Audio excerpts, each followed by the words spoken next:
Good morning, Raptor Freaks. Lexiot's here, and it is Tuesday, and it is a game day once again. Raptors every other day this week: Sunday, Tuesday, Thursday, Saturday, Monday, homestand, all home games, all right in a row, every other day. Indiana Pacers tonight, Siakam, Pascal, and it is an NBA Cup game, technically, but it doesn't really matter. It's not really, a game that matters for NBA Cup because both teams have been eliminated, and it just is what it is. It is what it is in some ways. Of course, I'm here early, quarter two, because I like to get the lane early and get there before the defense and get the basket. So, yeah, it's symbolizing the Raptors hopefully being a step ahead of Indiana tonight. I get a step ahead on my stream. And that's why I do the earlier start. Just so y'all know, if it's a game day, I'm getting to the paint early, y'all. Just so y'all know. All right, let's do the injury report, latest lineup news, and the ref report for both our games tonight. We do have a doubleheader as far as things. We have a G League game and a Raptors game, and they're happening at the same time once again. So there's once again doubleheader, double screen time going on right now. I don't know why my phone's ringing. In some ways, is that actually? Let me see it. Okay, yeah, it needs to be turned off. It's all right. All right, let's do the latest lineup news. All right, first of all, for the Raptors, there was one change to the Raptors injury list yesterday, and basically it's this: Grady Dick has been upgraded to questionable. Grady Dick is closer to be returning. It could very possibly be that he is going to play today, so we could see Grady Dick return to the Raptors lineup tonight. And then there's a conundrum. What is going to happen with the lineup? Who's going to be in the starting lineup and who's going to be getting what minutes and what? And it's a great problem to have. You have so many good players like Walter and Shed and Mobo and Dick. You know, you got to make tough decisions, and somebody's not going to be able to play as much as they were. So in some ways, it makes it more competitive on the team, and hopefully you're getting better efficiency and better play out of everybody because of the high level of compete.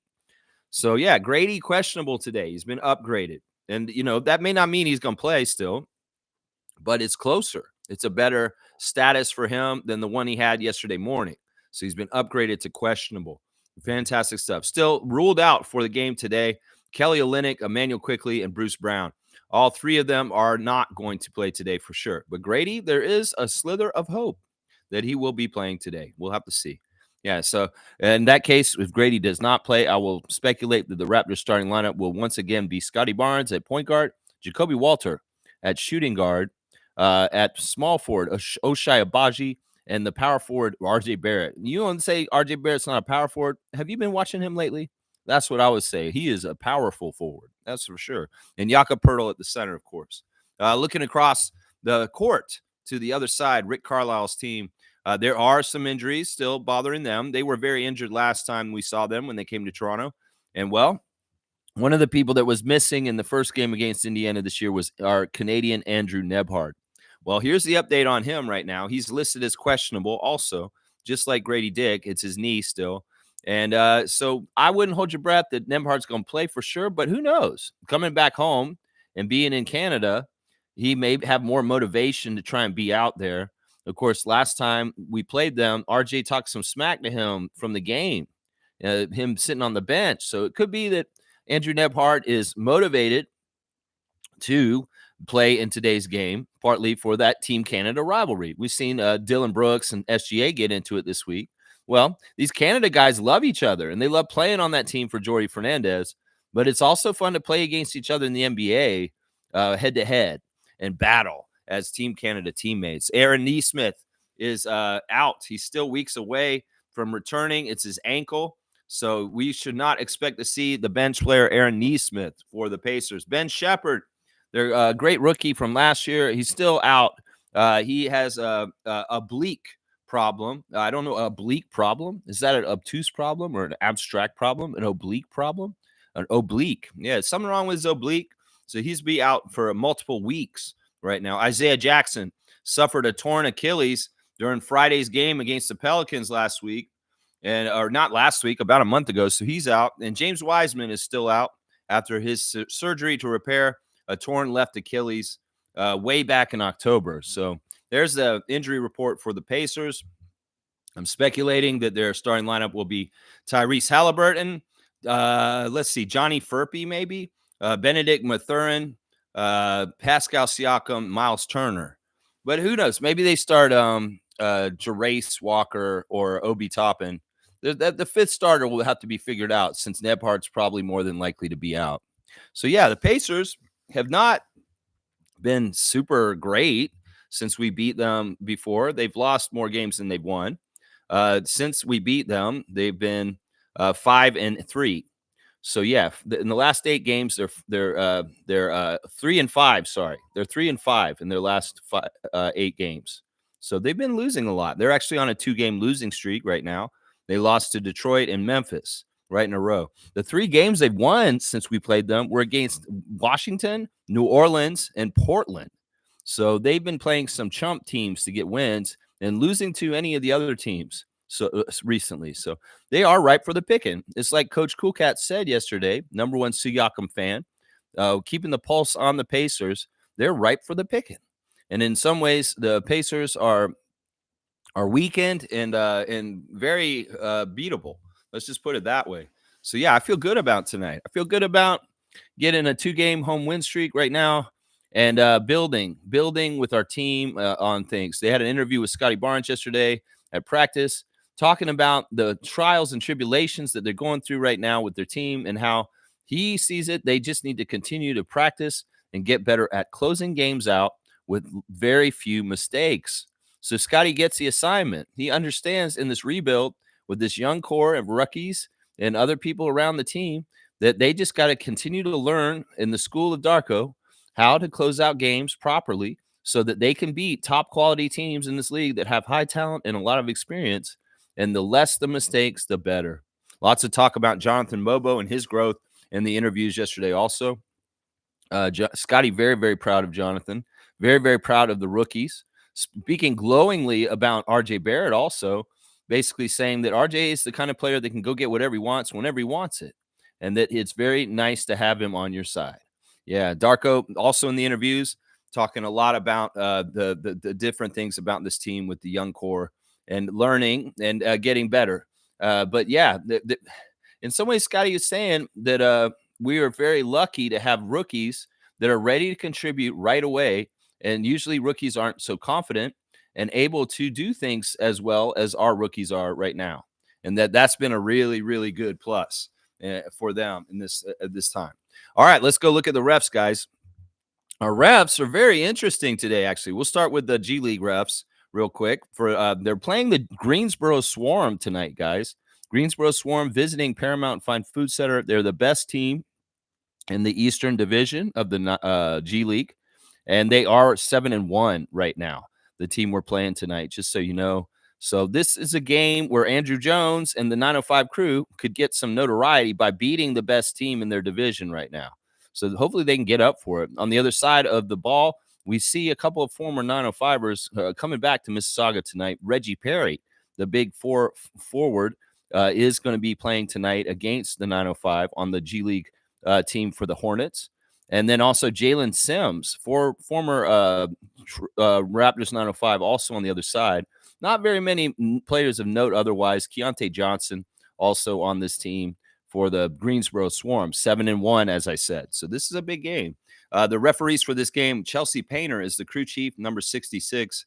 Tyler Merkovich, who also does NBA games now, number 41 is the referee. And Gina Catanzariti is the umpire, number 5.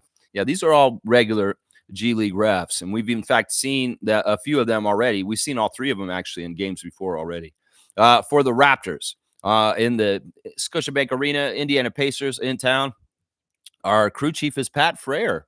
We just had Pat Frere like last week, and this is the cool thing. Listen, Pat Frere has reffed us twice this year so far, and both games that Pat Frere refereed, we won. So he has ref 2 of our 6 wins this year already. So this isn't a bad thing. The Minnesota referee, number 26 in his 24th season, he likes the show Yellowstone. He likes that movie Caddyshack with Bill Murray and Rodney Dangerfield and Chevy Chase, Ted Knight. His favorite musician is Billy Joel. He likes the Billy Joel. He likes the book Paper Tiger. His favorite meal is barbecue. His favorite app is an NBA, of course. And he'd most like to visit Italy. He'd also like to play golf at Augusta National and Pebble Beach. And his hidden talent is sleeping everywhere. That's right. He's the heavy sleeper. He's the guy who can sleep in any kind of environment. Put that man in the middle of Times Square station or wherever, Grand Central Station. You take him down to Union Station and put him in the middle of rush hour, and that man's sleeping on the bench over there, not disturbed. No problem with that guy getting a shut eye wherever he's going to be. That's right. Pat Frayer has 2 years of collegiate officiating experience in the National Northern Sun Intercollegiate Conference and 10 years of high school officiating experience in Minnesota. As I said, Pat Frayer, we won the first 2 games that he's refereed this year for us. We win 48% of our games, but the Pacers have a higher win percentage today. They win 52%. So it's 48 to 52. Pat Frayer technically favors the Indiana Pacers, but we've won. We're 2-0 with him this year. So that's not a bad ref to have. The second ref is Ray Acosta. Ray Acosta, number 54 out of Elizabeth, New Jersey, his 8th season as a ref. He loves that show that has James Gandolfini in it and Christopher Montesanto, James, played by Michael Imperioli. Yeah, the guy who's in all the NBA Cup ads. You know what show that is. It's the one where they woke up this morning and they got themselves a gun.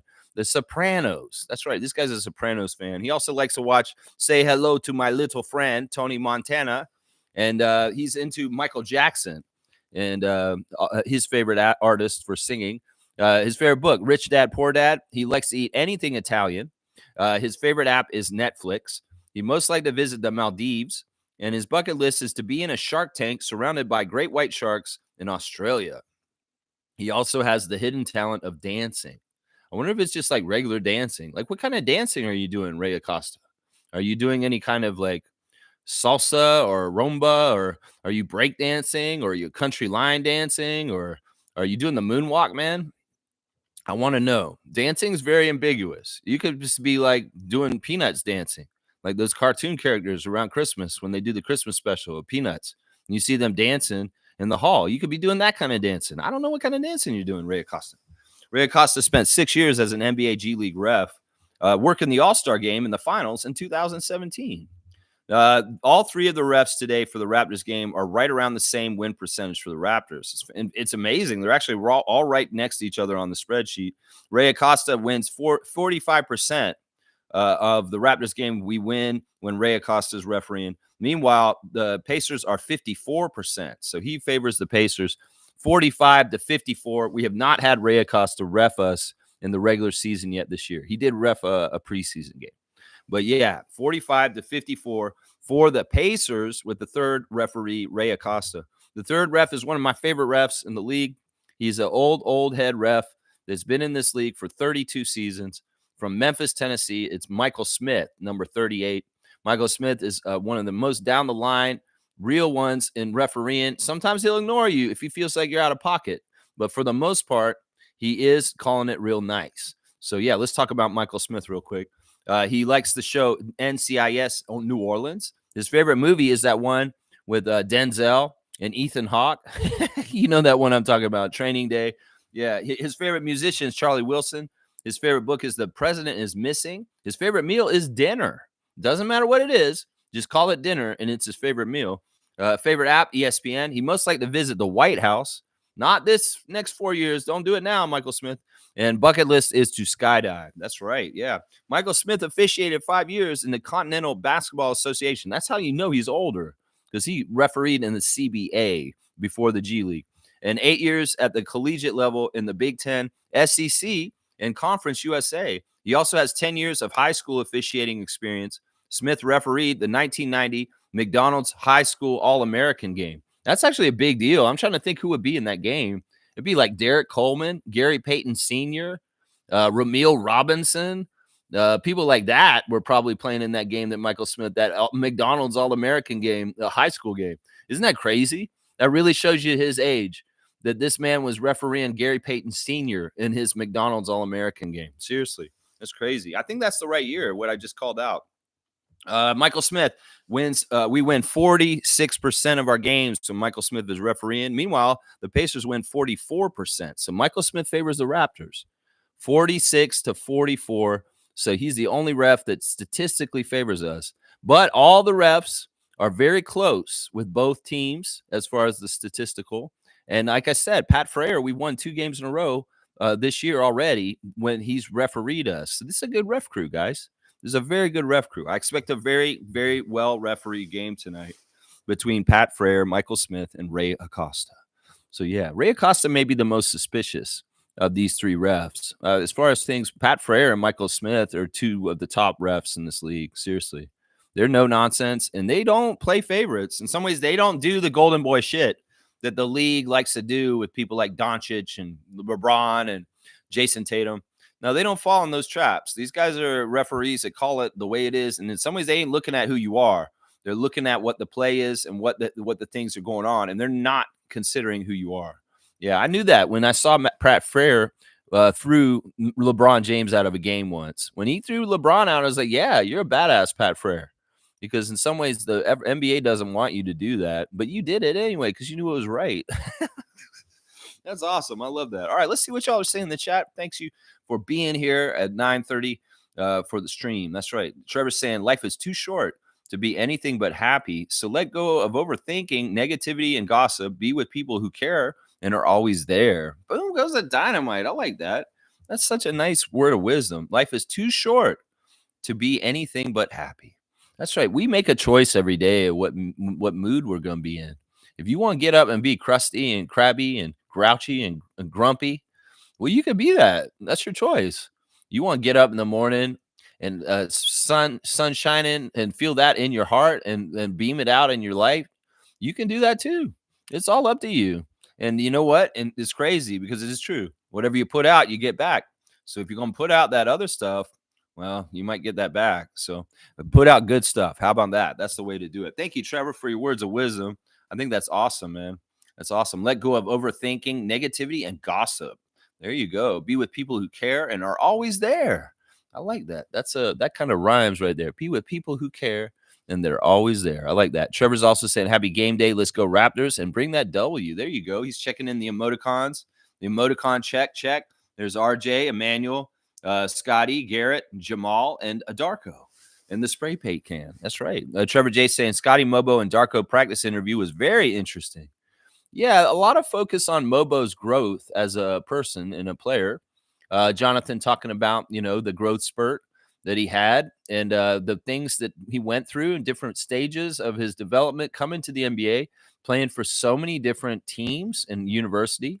And the different teams used him in different ways. And he was kind of describing each phase of it with San Francisco and different colleges he was playing in before he came into the NBA. And he really was change his role depending on the program and the coach and what they wanted from him. So in some ways, Jonathan, and I think this really is indicative of how he's playing so well for us and so carefree and just kind of doing the things that are good for us, is that he's already got some experience having to be very versatile and kind of serve into order, kind of like Burger King, they say, we do it your way. Well, Jonathan comes in and said, Coach, what you want? And he said, all right, then I'll try and do this way. And I'll mold my player type and what the skills I'm going to be showing on the floor to what you want. And I think that's been a huge part of his success. Scotty talking about how it's fun to see Jonathan get out there and get after rebounds. And then he's loving the dagger threes, as he put it, the corner threes. And seeing him shoot those and make those has been a lot of fun for him too. Yeah, good practice interviews yesterday. A lot of fun. Trucker Kaz is in the house. Good morning, Lex and crew. Let's get this W tonight. Let's go Raptors. There you go. I love it. I love it, Kaz. You drive safe today. I don't know what part of the country you're driving in right now, but there is snow here where I am. And there's some kids and a dog out in the laneway now, out there walking around. There's that dog, Finley, from down the street. There you go. They're out there taking a walk in the snow. The kids out in the laneway there. All right, let's see. Safe driving, trucker, and 10-4, good buddy. How about that? Nako's here. Good to see my good friend Gerald. What's going on, Gerald? How's the weather out in 905? We got snow on the ground here. Scotty, Grady, RJ, Oshai, Jacob, Jacob. No, Jake Jakob. Jacoby and Jakob. Their names are similar in some ways. If you really think about it, they're just one letter off each other in an apostrophe. If I don't, I could get messed up on this. Jakob and IQ when IQ gets back, Oshai goes to the bench. Got my Grady jersey. Cool, very cool. So you got that number 1 Raptors jersey. Very, very cool. I got some cool flip flops yesterday. They're very, very cool. I should see if I could show them to you real quick. But yeah, Grady jersey's awesome, Gerald. And I don't know who's going to start in lineup. I think Grady in the end may still keep his starting spot. That it may be a little worrisome what's going on with Walter, but I think that he'll still get them. Here's my new flip flops. Look at these. Look at these badasses. I got these for Christmas. Very, very cool. Adriana got these for me for Christmas. The Toronto, their city edition gold. But yeah, they got a little bit of waterproofing on them too. I like them. Do they have the Raptors logo on the bottom? No, they're just cool. Yeah, I like them. I just got them. The inside here kind of feels like bubble wrap. It's nice and comfortable. Very, very comfortable. Yeah. Let's see. Smooth saying this is going to be another tough one tonight. I think it's a W. Yeah, I'm feeling good about tonight. Like we've said, the Pacers are not totally running a winning team right now. In some ways, they're susceptible to take an L. A lot of it has to do with Halliburton. Halliburton is not right. He's either injured or he's just off. And he's losing confidence. And this has been a problem for the Pacers to help them to get what they need. Also, people like Miles Turner being in and out of the lineup at different times, that's probably not helped them either. So yeah, they've had some injuries on the down low. And their supposed golden boy, who's their number 1, supposedly, has not been performing up to task. And that's Tyrese Halliburton. So, yeah, we'll have to see what happens here. Yeah, let's see. Let's get 2 in a row. That's right, G. That's right. Let's get 2 in a row. Trevor's saying Raptors bench is very strong and long. So there will be no drop-off in the scoring. Yeah, I mean, you know what? I'm not gonna say that we're perfect every time when our bench unit comes in, because there have been games where there's been drop offs and there has been like losing leads or runs by the other team. But I would say this: if we think about 2 years ago where we were with Precious and Malachi in the bench coming in, and just how we could not rely on them in any kind of way, we're very improved from there. Yeah. I mean, we can't expect the young rookies in the bench that we're using right now to be perfect every time and hold a lead or do everything perfect. They're young. They got to make mistakes and they're going to mess up sometimes.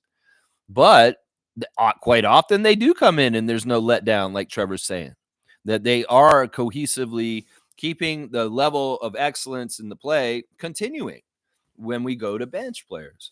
And in some ways, that's been something in the last couple of Nick Nurse years that I hated so much, was that he played so much of the best players in the starting lineup. When we go to the bench, there was such a stark drop off that I hated it. In some ways, you want to fly in a plane. You don't want the plane to just drop in altitude all of a sudden as you're cruising up high real sudden. All of a sudden, whoa, you bring the bench in.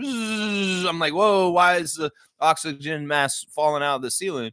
Because we're just dropping. No, we don't want that. We want to keep a nice steady flight that goes straight, and there's no problems with up and down. Yeah, and I feel like the Raptors rookies and our bench overall this year have done a better job of cohesive energy and effort that equals the starters. And that's good. That's a very good thing from a couple of years ago. Yeah. Yeah. Nako's saying Hallie is all those things. All those things. Yeah. Yeah. I don't know, man. In some ways, when you're so reliant on the 3-point shot for your player build in the NBA, you live and die with it, man. You really do. I don't care how good you are at shooting threes. You're going to go through a bad slump. You're going to go through a period where you just can't hit nothing. And it can be the most darkest time of your career, because you really do start to stop believing in yourself in certain ways because you're scared and you're like, man, did I lose it? That's the scary thing. Every shooter goes through this. The shots are not going to be going in at one point. Everybody. We can go through the history of great shooters in this league. Reggie Miller had dry spells. Chuck Person, Dale Ellis, Ricky Pierce. We can go through the whole history of some of the greatest shooters in the world, and they will go through spots in their career where they just can't hit jack shit. That's just how it is. And Halliburton's in one of those right now. Now, whether you can get through it and get back to your excellence and find it again and get your mojo running again, well, that's not always guaranteed. That's the other thing on that. Yeah. Trevor's saying that Miami got their ass kicked last night by Boston. Yeah, that's what I hear.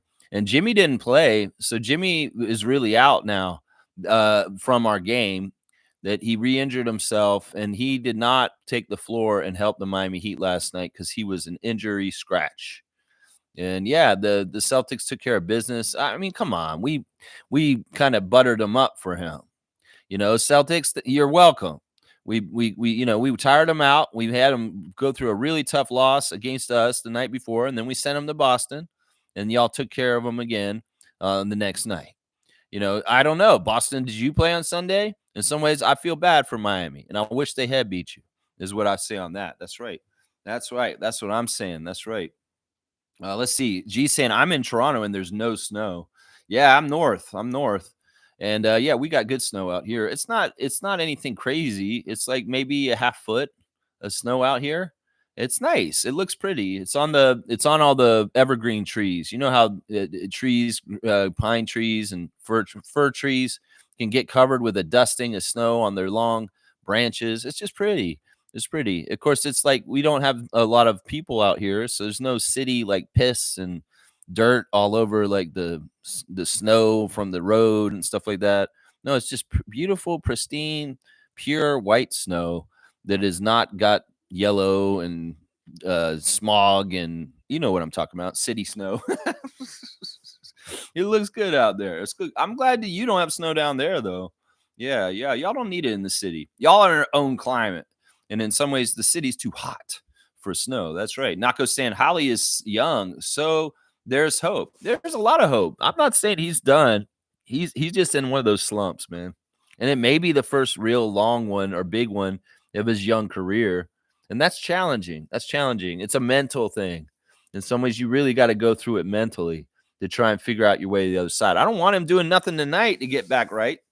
You stay where you are, Halliburton, with your quandary. And let's not find your way out of the quagmire of losing and missing shots right now. Not today, at least, against the Raptors. No. Trevor's saying, I'm in Florida and there's no snow. Yeah, I would hope so. I mean, they were saying last week when they were in Miami, it was like 80 degrees, 87 degrees or something like that. It's like almost 90 degrees Fahrenheit down there. Well, that's just climate. That's just the latitudes of the globe. And, well, that's just how it is. I love the snow out here, man. It's not bothering me at all. And it's not like super freezing or cold or anything to the point where it's annoying and like not easy to just stay warm. So, if it was like minus 20 Celsius right now, I'd be like, this sucks. But no, it's not. It's like just hovering around freezing. And it's beautiful out, actually. It's very beautiful. I love the Four Seasons. Growing up in Florida and really only having 1.5 seasons was just not, it was kind of I've had all those years of hot Florida, humid summers and times all through my youth. And at this point in my life, I do really enjoy having 4 seasons and seeing the plants change through the 4 seasons distinctively. Down in Florida, you just get really, really hot for 9 months. And then there's like a cool kind of period for 3 months the rest of the year. And there's never snow. So, yeah, I like the difference. That's just me personally. I know some people are different, and that's all good. That's right. Nako's saying, I think Gravenhurst got 4 feet there or something in northern Ontario. Yeah. Well, in Aurelia, they got more not too long ago. Last week, they had snow on the ground already, but we didn't get our snow until Sunday night, and it's been kind of sitting out there since. I had to scrape the snow off my truck yesterday. I was driving around, and I'd never really had to do that very often because honestly, I haven't really owned a vehicle in Canada until now because I was a city guy and I never owned a vehicle. And so I did like a rite of passage yesterday. where I had to dust off the windshield and get it all cleared so I could drive the vehicle. It's kind of cool. I mean, I drove a lot of years down in Florida, but I never had to do that down there. So it was kind of cool. Let's see. Fiercey's here. Good morning, fam, and happy game day. I have a good feeling about tonight. Pacers seem to have lost their cohesion from last playoffs. They have a weird vibe. Yeah, who knows? Who knows? I love Siakam, though. I'll say that. And speaking of Siakam, let's go look at the Instagram stories real quick. Right now, DJ Carton got some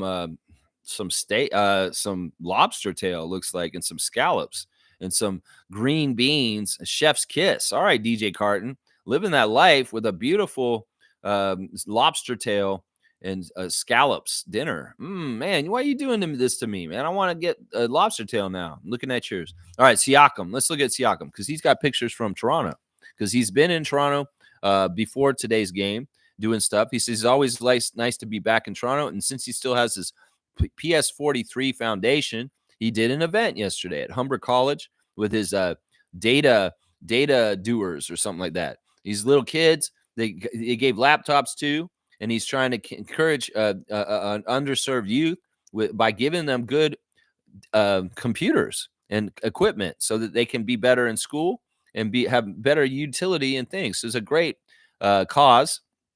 But he was at Humber College yesterday talking to the kids and encouraging them to go further in their studies and do well. It's fantastic. I love that Siakam has not closed shop on his Toronto charities just because he plays for Pacers. I love that he came back and he did this with the data dudes or the data. I don't even know what it's called. Data something. There's something on one of the shirts that'll say like what this program's called. I forget. It's like the data dunkers. That's what it is. Yeah, I see the kid's shirt now. Yeah, very, very cool. And I'm sure those kids gave him a good ovation when he came out. And they say, Pascal Siakam. And they're like, yeah, Siakam's awesome. Great turnout. Looks like there were a lot of people there.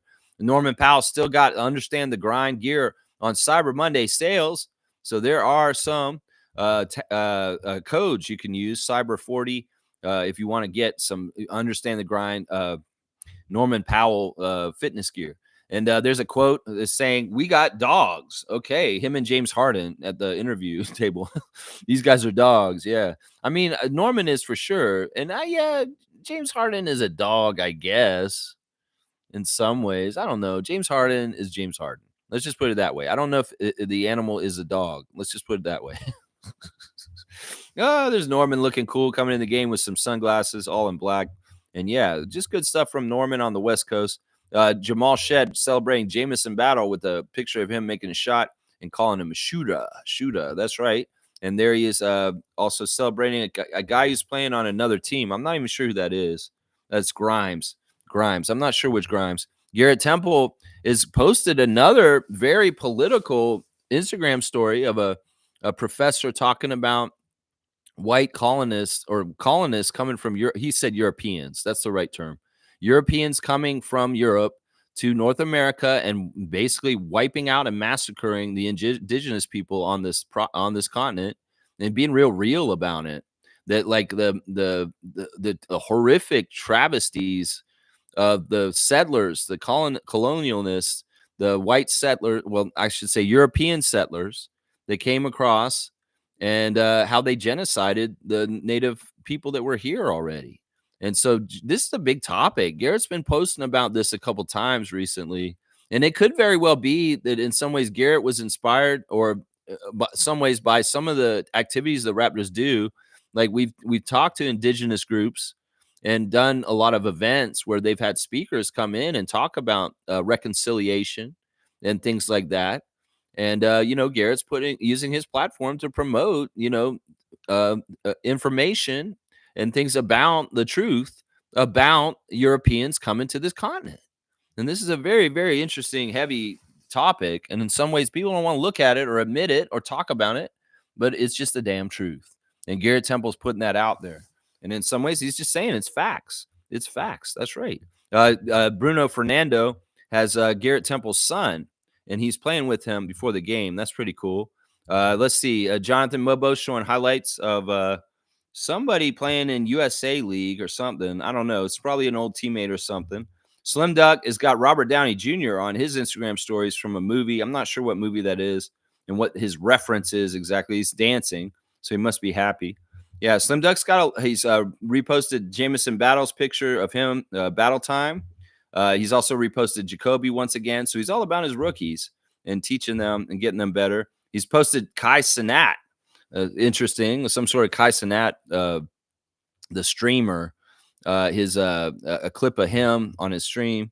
There's something with Gilbert Arenas, and they're talking about Mark Few played his son Joe Few, and he got dunked on really bad.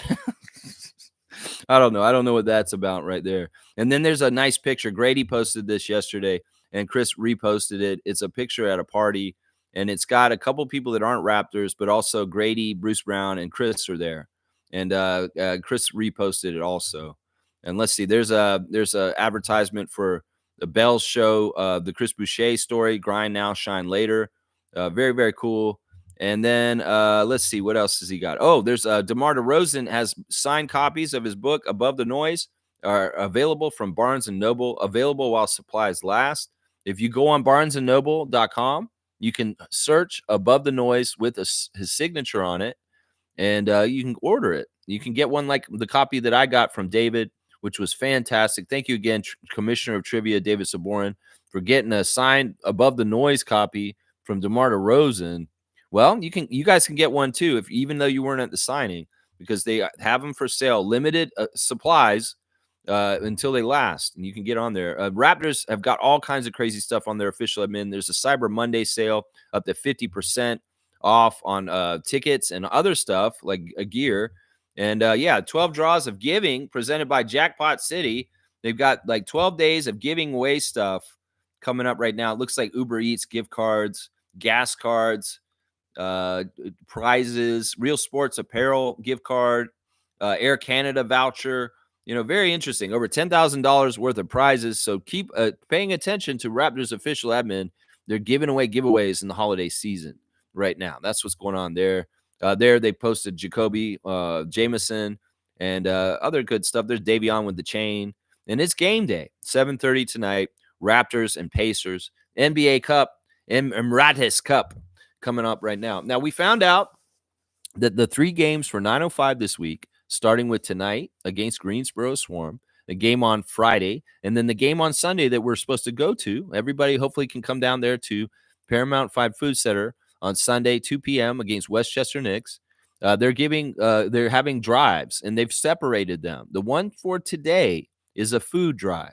So if you're going to the 9:05 game in Mississauga tonight, you're supposed to bring food items to donate for the Season of Giving theme that 9:05 is running this week. So they have it different nights. I said that you could bring anything the other day, but they've designated that you're supposed to bring the food items tonight. On Friday, they want the toiletry items for that game. And then on Sunday's game, they want the toy items. So for the game that the Raptor Freak family is going to on Sunday, they're asking for toy donations for that game, just so y'all know. Tonight, it'll be food donations. Jacoby Walter putting on blast Davion Mitchell's and the things people are saying right now. That Davion Mitchell is in the top 10 in perimeter isolation defense right after Dyson Daniels. He's number 2. And he's also number 2 on players who have forced the highest turnover frequency when guarding ISOs in this season so far. Second behind Franz Wagner on that one. So Jacoby's putting out the facts against the idiots like he who shall not be named with his dumbass channel going on a vendetta against Davion Mitchell right now. Yeah, I had a very nice email come to me last night from a old Raptor Freak that's been watching the channel a long, long time and hoping he could return to the chat at some point and say hello to everybody because he was kind of giving me a report on the noise around Davion and Raptors fan nation and some of the negative ninnies, the people are talking trash. Well, either way, Davion's badass. He got the chain and he's got the recognition, and Jacoby's posting the truth about Davion on his Instagram story. So haters, go look at that and learn. All right. There's Jacoby with his family, and he's wearing a Dennis Rodman shirt. It's very, very cool. I love seeing the icon Dennis Rodman on our players, and any influence Dennis Rodman can have on them. This basketball related, let's just say that, is fantastic. As far as the other stuff, maybe not. Jameson Battle also getting reposted on Jacoby. And Davion's putting his own propaganda up on his Instagram stories, and including some of the great defensive plays he's had this year, like stealing the ball from Donovan Mitchell, stealing the ball from the Pacers, and the last time we played against them, stealing the ball from Detroit when we played them in the in-season tournament, stealing the ball from Boston. That's right. Lots of good highlights of Davion being a pest and getting the ball away from the other team. So, what's the problem here? This guy's helping us to win, and he's doing things that may not be exactly scoring, and people need to recognize that. There's that beautiful pass Davion had to Jacoby against Miami on Sunday to help Jacoby Walter get going in that game, just really set his friend up. And look at this. Davion's posted the post-game interview of Jaden Ivey talking about making the game winner against us and talking about how Christ was in him and helped him get to that, and that all the glory to God, and that this is just something that if you're a believer in Christ, you get to have things happen like what Jaden Ivey did to us when he put a last-second shot in and beat the Raptors with the Pistons the other night. So very, very cool. This, in some ways, Davion Mitchell is listening and agreeing with Jaden Ivey and his beliefs in Christianity, and that they're shared. And it's just that night, Jaden Ivey had Christ working through him. There you go. Yeah, there's the 905 food drives once again. Food drive tonight for the Greensboro Swarm game. The first Westchester Knicks game on Friday night, it's toiletry drive. And then on Sunday, toy drive for big brothers and big sisters. So when we go to the game, and I'm hoping people will come, Raptor Freaks, come to the game on Sunday, 2 p.m., Paramount 5 Food Center in Mississauga. I'm going to be there. Monique is going to be there. And we're going to be going to the Raptors 905 game together. And I'd like some of y'all to come down there and join us and go to the game with us too and have some fun. And they do want us to donate toys. You don't have to for sure, but it would be classy and nice if you can come down there and bring some toys for big brothers, big sisters at the same time. There's your Instagram stories for today. A lot of celebrating our rookies. And yes, a lot of seasons of giving things to the fans through Raptors 12 days of fun giving away gift cards, and then also bringing stuff to give at the 905 games right now. So yeah, do that. All right, let's see what y'all are saying here. Boom goes the dynamite. All right, I got to find my place in the chat here real quick. Let's see. Fiercely saying Trevor J rubbing it in about being in Florida and not having any snow. I don't know. How's your snow situation over there in Ottawa, MJ? You guys got snow over there? I'm pretty sure you probably do. Let's see. Nako saying, I love Siakam. Pacers did get a little lucky last year when they were a convincing playoff team, though. I don't know, though. I don't totally believe that. I mean, the signs of them doing well was in the in-season tournament last year. I mean, they went to the finals of the in-season tournament and lost to the Lakers. And winning getting that far in the in-season tournament was kind of showing, this is a good quality team, top team in the league. And then they did do well in the playoffs for a certain. So there's enough there that when they're fully healthy and they're working right, they are a very dangerous team. I think that it's just that there's key guys that have been hurt this year. They've been having a hard time getting along with the slump of Halliburton. Like, I think Andrew Nebhard missing games has hurt them immensely. And also Miles Turner, like I said, he didn't play against us the last time we played them. And if he's been missing games here and there, that could hurt them also. It could be also that partly that Indiana's had a pretty tough schedule to start the season too, and that they may have an easier schedule later on. So we'll have to see. Right now, they're in a bad place, and we're playing them tonight. So that's good. Let's get them while they're in a bad place. Better than later on in the season when maybe they figure things out. There's quite a few Eastern teams that are like this right now. I'd much rather play Milwaukee and Philadelphia near the beginning of the season right now, because who knows what's going to come in like the next few months, especially for Philadelphia, as far as injuries returning from and stuff like that. So we'll have to see. Trevor's saying, check out the new Bad Boy movie on Crave. Good storyline. They have another Bad Boy movie with that's the one they filmed near your house, right? There was like a stream a year or so ago, and Trevor's saying they're filming the new Bad Boy movie outside my house. And so it's like Trevor wants to watch it. It's a good movie. And it's like you could probably see Trevor's house in the background. That may be why. is like, oh, it's a good movie. Y'all should check it out.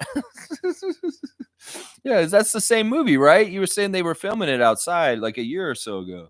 Wayne saying, freaks, I watched the Lakers last night partially. Ain't going to be no Lakers versus Celtics against anyone else. LeBron is basically marking time. And who knows how long AD will last. Raptors are the future. Boom goes the dynamite. Look at Sergeant Wayne coming in with just such a great positive statement, along with putting down the Lakers. Wow. That's double duty right there. All right. That's what I hear this morning, that the Lakers had a plan originally to play LeBron all 82 games this season. But because they're not doing as well, they're slumping, they're amending this idea to possibly say, maybe he won't play all 82 games or something like that. This is interesting. I mean, the Lakers came out like a hot fire and they were undefeated for a little while there. They were kicking so much butt, but they kind of come down to earth once again. And that's the thing. The whole entire year is a grind, and it's a long, arduous 82 game season. And you can come out hot and be healthy, and things change over the course of the year. And that's why you need a deep roster. That's why you need not all your eggs in one basket like Joel Embiid is for the Sixers. You need multiple different players who can step up at different times. Scotty, Manuel were out. RJ and Yaka were stepping up. And this is a good sign. I think you're right, Wayne. I love what you're saying. It's like if the NBA wants to script right the Lakers versus Celtics, well, the Western Conference team is not going to make that script. No, it won't. And I'm pretty sure it wouldn't. I mean, the Lakers, their roster, come on now. They got to deal with those other Western teams like Denver and Oklahoma City, Memphis. There's a lot of teams out there that are stacked with talent and doing way, way more with what they got. And the Lakers, they got LeBron and Bronny and AD. And you're saying AD, how long will he last? Yeah, we always got to wonder about him and his availability due to possible nagging injuries. That's right. Yeah, I love the statement, Wayne. I'm going to give you a dunk.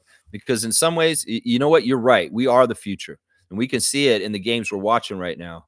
There's so much promise in what our guys are doing. I'm going to give you a 10-pointer here. 150, Wayne Strainer. 150 dunks. Let's see. Fiercely saying, has Nick Nurse Foundation moved to Philly or did he keep it in Toronto?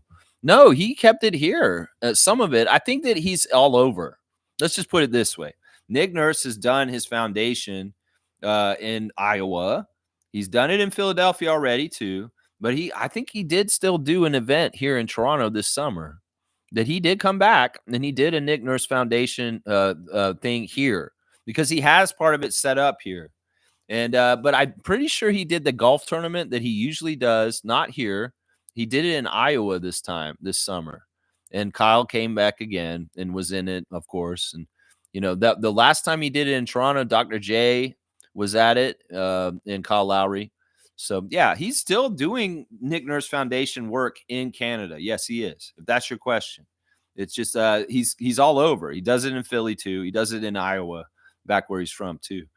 Trevor's saying Lakers lost last night and LeBron injured his hand. That may be why they're saying he's not going to make 82 games because he hurt his hand.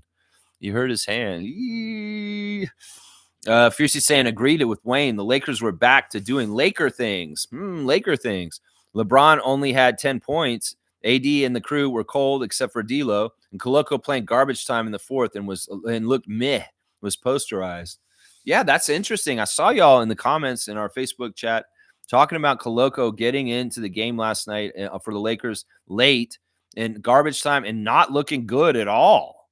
That in some ways the dude looks like a shell of even what he was doing for us from what I hear in his rookie year. Who knows, man? In some ways, at a certain level, I just care about the young man and want him to be okay and happy. But also in the same times, I'm like, thank you, Bobby and Masai, for, if you're really smart and you understand what you're doing, well, maybe we dodged a bullet with Koloko in some ways. Who knows? Either way, it's the Lakers, LeBron, Clutch, Rich Paul, and the NBA's thing to deal with. We found out today that Brandon Ingram has gone to the dark side. He is officially signed with Clutch today. And yeah, it is what it is. I guess maybe we won't ever get Brandon Ingram in Toronto. Not that we really were trying to get him or anything. Fiercely saying running back in defense was not good. He was not impactful at all. Looked way better on our squad. Well, this is what I will say. Koloko, where you messed up if you had any choice in where you were going to go, is that you get develop better up here.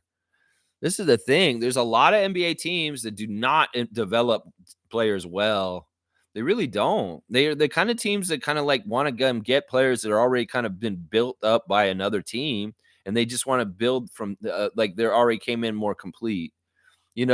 We can talk about Stanley Johnson in Detroit and how the ball was dropped with him.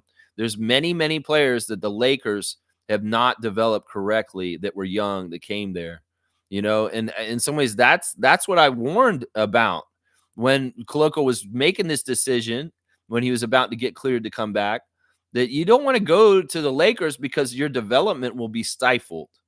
That's not a place where you're going to get good development and get the good stuff. You can see up in Toronto what's happening with our rookies, Christian. You can see what's happening. Call Ulrich and say, hey, Cameroonian brother, what's going on, man? How's it going up there? Oh, they're teaching me so much, Christian. I know so many more things now. I know. I remember when I was up there, I was learning so much when I first started in my rookie year too. Yeah. You know what? You should be here with me still. Why are you down there? Rich told me I need to go help LeBron. So I went down there. But you sacrifice yourself, Christian, just because of clutch, just because Rich Paul wanted to put you on the Lakers. Well, you didn't think about yourself in this. Then you could have been a better player developed under Darko. And it's too bad. It is what it is. We'll see what happens in the long run. All right, Trevor's giving me the cue for the classic card of the day. All right, let's see what we get today. Let's see if it's classic or not. Who is that? Oh, wow. No way. This is crazy. All right, we'll do this one. We'll do this one. This is fantastic. All right, let's see. First person to write in the full name of the classic card will get the classic card points. So please, and be on it and get off your timer if you're anywhere near your timer right now. All right, let's see. Can you see it from there? In some ways, I don't want to bring it too close. You might be able to figure it out too easily. This is weird because I was actually looking for this card because of Brian, but I didn't think I had one, but I did. I actually did have one, and I didn't even realize it. Y'all see who that is? This is very interesting. Who do you think that is? Not the player in the foreground. That's a Magic player, it looks like. Antonio Davis is not the right answer. Fiercey's got it, but she's really messed up the last name. She got it right there. Yeah, this is Dikembe, guys. This is a Dikembe Mutombo card. Rest in peace, big fella. Man, you are awesome. We love you, Dikembe. And the Raptors are going to honor you very soon with a Giants of Africa game that Masai's putting together. It's going to be absolutely fantastic. Look at that awesome Denver Nuggets rainbow jersey. That was a really cool Nuggets jersey, that vintage jersey right there. And who is that he's playing? That looks like Sean Rooks. Sean Rooks, center, former center. There's the back. It looks like a Cheetos bag, like you're getting Cheetos. But yeah, this is a fun Dikembe Mutombo card. You know what? I'm going to give you 150 points because it's the extra 50 is just in honor of Dikembe. In honor of Dikembe. There you go. Look at Fiercey getting the classic card of the day. It's Dikembe, guys. Very, very cool that we got Dikembe Mutombo as the classic card today. Yeah, I was looking for a Dikembe Mutombo card because Brian wanted to put me on To The Point, and he's like, you have a Dikembe card? We'll put it on, and we'll do like a classic card on my show. And I'm like, I don't know if I have a Dikembe card. I tried to look through the box, and I obviously did. I just didn't look close enough to see that this was one. Oh, well, there you go. There's your classic card of the day, the great Dikembe Mutombo. Fantastic. Really, really awesome. Smooth saying Jalen Green and his woman have been ordered out of their home. Whoa. I wonder why. What happened there? What is the neighbors complain? Did he do something against ordinances? Did he put like some cheap Christmas decorations or Halloween decorations and say the housing authority's coming by? You can't do this. Why is he getting kicked out of his house? This is interesting. This is like half the story. Cool Cat saying, good morning, Rapid Free crew. Good morning to you, Coach Cool Cat, our Siakam lover number one. Welcome home, Siakam. Love seeing clips of PS43 Foundation Data Dunkers event in Toronto yesterday. Empowering kids, 43 forever one of us. For sure. And we know he says in that clip, he loves the chance to come back to Toronto and revisit his PS43 Foundation endeavors. And, he loves the familiarity of everything coming in. There's something just like home. coming back to Pearson and riding into the town, seeing the city. I know when I lived in Florida, whenever I'd come back to Toronto, it was always special to fly in and see the tower in the downtown area from the plane and really understand, man, I'm back. I'm back in Canada. I'm back in Toronto, and I love it here. And I always get like that. I'm sure Siakam gets like that to a degree. I really do think he does. He gets a little sentimental when he probably touches down when he's back in the 416. It's a fantastic thing. Good morning to you, Coach. So happy to see you. And I know you'll probably be at the game today because you would miss the chance to see your team play against your guy. And that's what's happening tonight. Smooth saying eviction notice by Tyrod Taylor, NBA quarterback who paid for the home. Okay, so the plot thickens. All right, I know that Jalen Green shares a baby mama with this guy, and that's what's going on here. And they're living in a house that he owns. What is going on here? Okay, so I see this is like Maury Povich, Dr. Phil kind of stuff. Jerry Springer is like, oh, he's living in my house with her, and I can't get them out. You gotta kick them out. That's crazy, man. Drama. Yeah. Yeah, Tyrod actually had a baby with her already, and now she has a baby with Jalen, right? That's what I remember being the story, right? Wayne saying, I feel sad for Koloko and his agent messing up his career. He will never develop while in LA. Youngster drank the Kool-Aid. I mean, listen, what was your goal in life, Christian Koloko? Was it to make the NBA? Was it to play with LeBron? Was it to be the best NBA player you could be? Because they're all different, and your choices determine which path you may go down. In some ways, man, I'm telling you, if your goal was just to play with LeBron and have the feeling of, oh, I get to brag to my grandkids that I played with LeBron James before he retired, well, you did it, man. You're successful. But at what cost? At what cost, Christian? What cost is this? And Rich Paul has not been helping his clients lately. No, he hasn't. He may have helped Fred, but he didn't help Gary Trent. He didn't help Nick Nurse, and he didn't help you. Let's just put it that way. Let's just put it that way right there. Yeah, I feel bad for him too, Wayne. I'm with you on this completely. Smith saying she's refusing to leave the home, so he filed an eviction notice. Okay. Wow. This is Rockets drama right here, man. This is Rockets drama for sure. Fiercely saying at Smooth, how embarrassing to be kicked out, but we need the backstory. Why would she stay with new partner and child at property paid by for her ex? She must have had rights to stay or ownership. Yeah, I guess there may be some sort of detail, like, whereas, like, she's a baby mama for him. Maybe this is part of the arrangement for like their separation is like, oh, you can come stay, but maybe he's pissed and he's like, I don't want to do this anymore because you're living there with him and he's in the house with you. I'm sure that the story is very much the common one that everybody has in everyday life and Springer life, trailer park life down south that I've heard about. People in Tallahassee, I've heard this story before. I've heard this story before. Not on the scale of mansions, more scale of trailer park. Yeah, more like that. Yeah.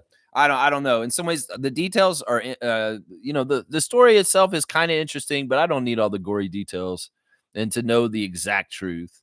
In some ways, it's just Jalen Green is getting evicted by an NFL player. It's crazy, man. Okay, Adriana is here on the chat, and she's saying, if you are coming to the game on Sunday and bringing a toy, I just want to say that older children tend to get ignored, especially between the ages of 13 to 16. There you go. Adriana will be joining us on Sunday and bringing some toys herself. And she just wanted to put that PSA out to say, consider the older kids that don't often get them. And it's specifically in that age group of young ladies that quite often girls 13 to 16 are not getting items given in the toy drive. So, yeah, consider that if you are going to bring a donation on Sunday for a Raptor Freak family hangout at the 905 game on Sunday, to think about the older kids, because the younger kids, they get a lot of baby toys and younger kid toys. There's not often stuff for the older kids. Let's just put it that way. Fiercely saying at Adriana, it's a tough age bracket to please. They're into electronics. I would suggest clear lip glosses and shine bracelets for girls. They love it. Not sure for the boys, though. Well, that's good information because, and you're right, that is a tough, difficult time. I was saying that yesterday, actually, that Yeah, they want iPads and they want gadgets. That's usually what that age bracket wants for sure. But that's great suggestions, Marie. Thank you for giving them. And yeah, the boys, who knows what they want right now? Maybe they want weird hats or maybe they want Pokemon something. I don't know. Yeah, Grady, there's a picture of Grady online with him wearing the big, huge Raptor hat. There's like a gigantic hat you can buy at Real Sports, and Grady's wearing it. I seen him wearing that giant hat. Maybe you get a giant hat for a kid, a giant Raptors hat, and maybe they'll like that. I don't know. I don't know. All right, let's keep going. Smooth saying at Fiercey, she's known for sleeping with NFL, NBA guys for money. Serial baby maker, chasing the HOE pension, the HOE pension. Yeah, I mean, I've heard about this woman before, and I've heard that like it's not just those two. I think there's a third person that has a baby with her too. I'm not totally sure. Not that I'm trying to judge her or anything. I don't even know her name, but it is what it is. People live their lives, and they're gonna do what they can do. Trevor's saying WNBA game schedule is out, and this Friday is the draft. Yeah, it's too bad we're not involved in this year's. I would have loved to be covering the WNBA already, but it's not the case. They have the schedule for the Valkyries. They have the expansion draft coming up, and the season for the WNBA is set up for next year. The schedule is out. Fantastic stuff. I can't wait to hit the ground running with our franchise, WNBA in Toronto. And we got to get our name next month. Then find out what's up, Teresa Resch. Tell us what's going on. That's right. Fiercely saying some teenage girls also like plushies. There you go. There you go. This is really good information because obviously Fiercely Salsera Jr. There you go. There you go. Fiercely saying no snow in Ottawa yet. There you go. You guys don't have that snow over there? Wow. Wow. There you go. All right. Mike G's here. Good to see a new name in the chat. Mike, what's up, man? Good morning on the Raptor Freak channel. Every morning, 9:30, talking Raptors. If you have a Jones to talk some NBA or Raptors stuff, we're here. Let's do it. He's saying Laker people are turning on Braun hard at the moment. The Bronny thing plus his effectiveness this year is noticeably bad. Man, that sucks, man. It's so weird because, I diss LeBron in certain ways, but it's more because I feel like sometimes he's lazy. I feel like sometimes people give him easier times, like referees in the NBA overall.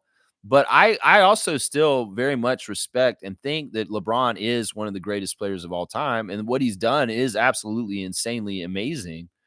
And that's the crazy thing. Like Laker fans, you're not loyal then. You're not loyal. This guy has been your dude, and you guys have been so douchey because of him to other people. And now all of a sudden, because he's having a little bit of a falter, you can't be loyal to the king. You can't stay loyal to him and stay true to him after all this. Oh, because he's not playing and stuff, and he put his son on the team. Man, in some ways, fandom of your team and your sports and your athletes, you should be a real one for them. And understand, I will tell every fan of every fan nation, any sport, any league, whatever. If you are rooting for your team, be a real one.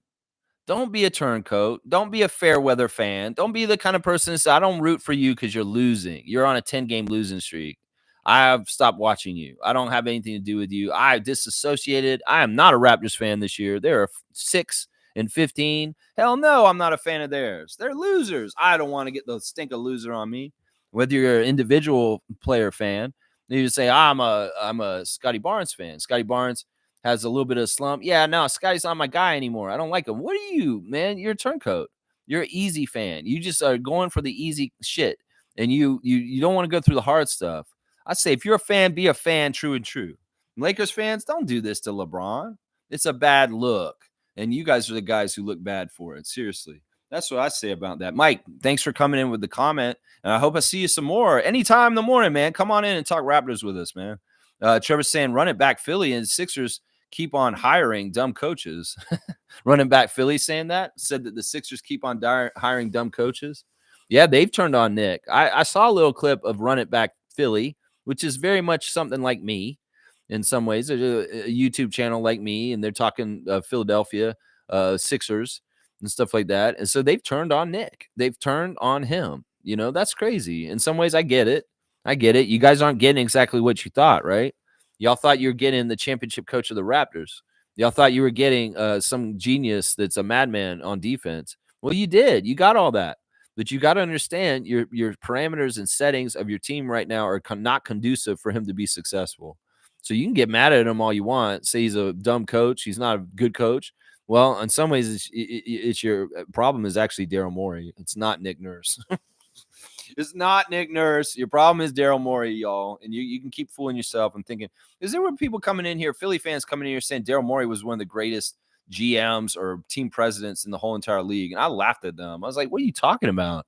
Didn't you see the mess he made in Houston before he left there? Like they're still trying to climb back from it right now. And in some ways, what he's done in Philly has not been successful. You can kid yourself into thinking that.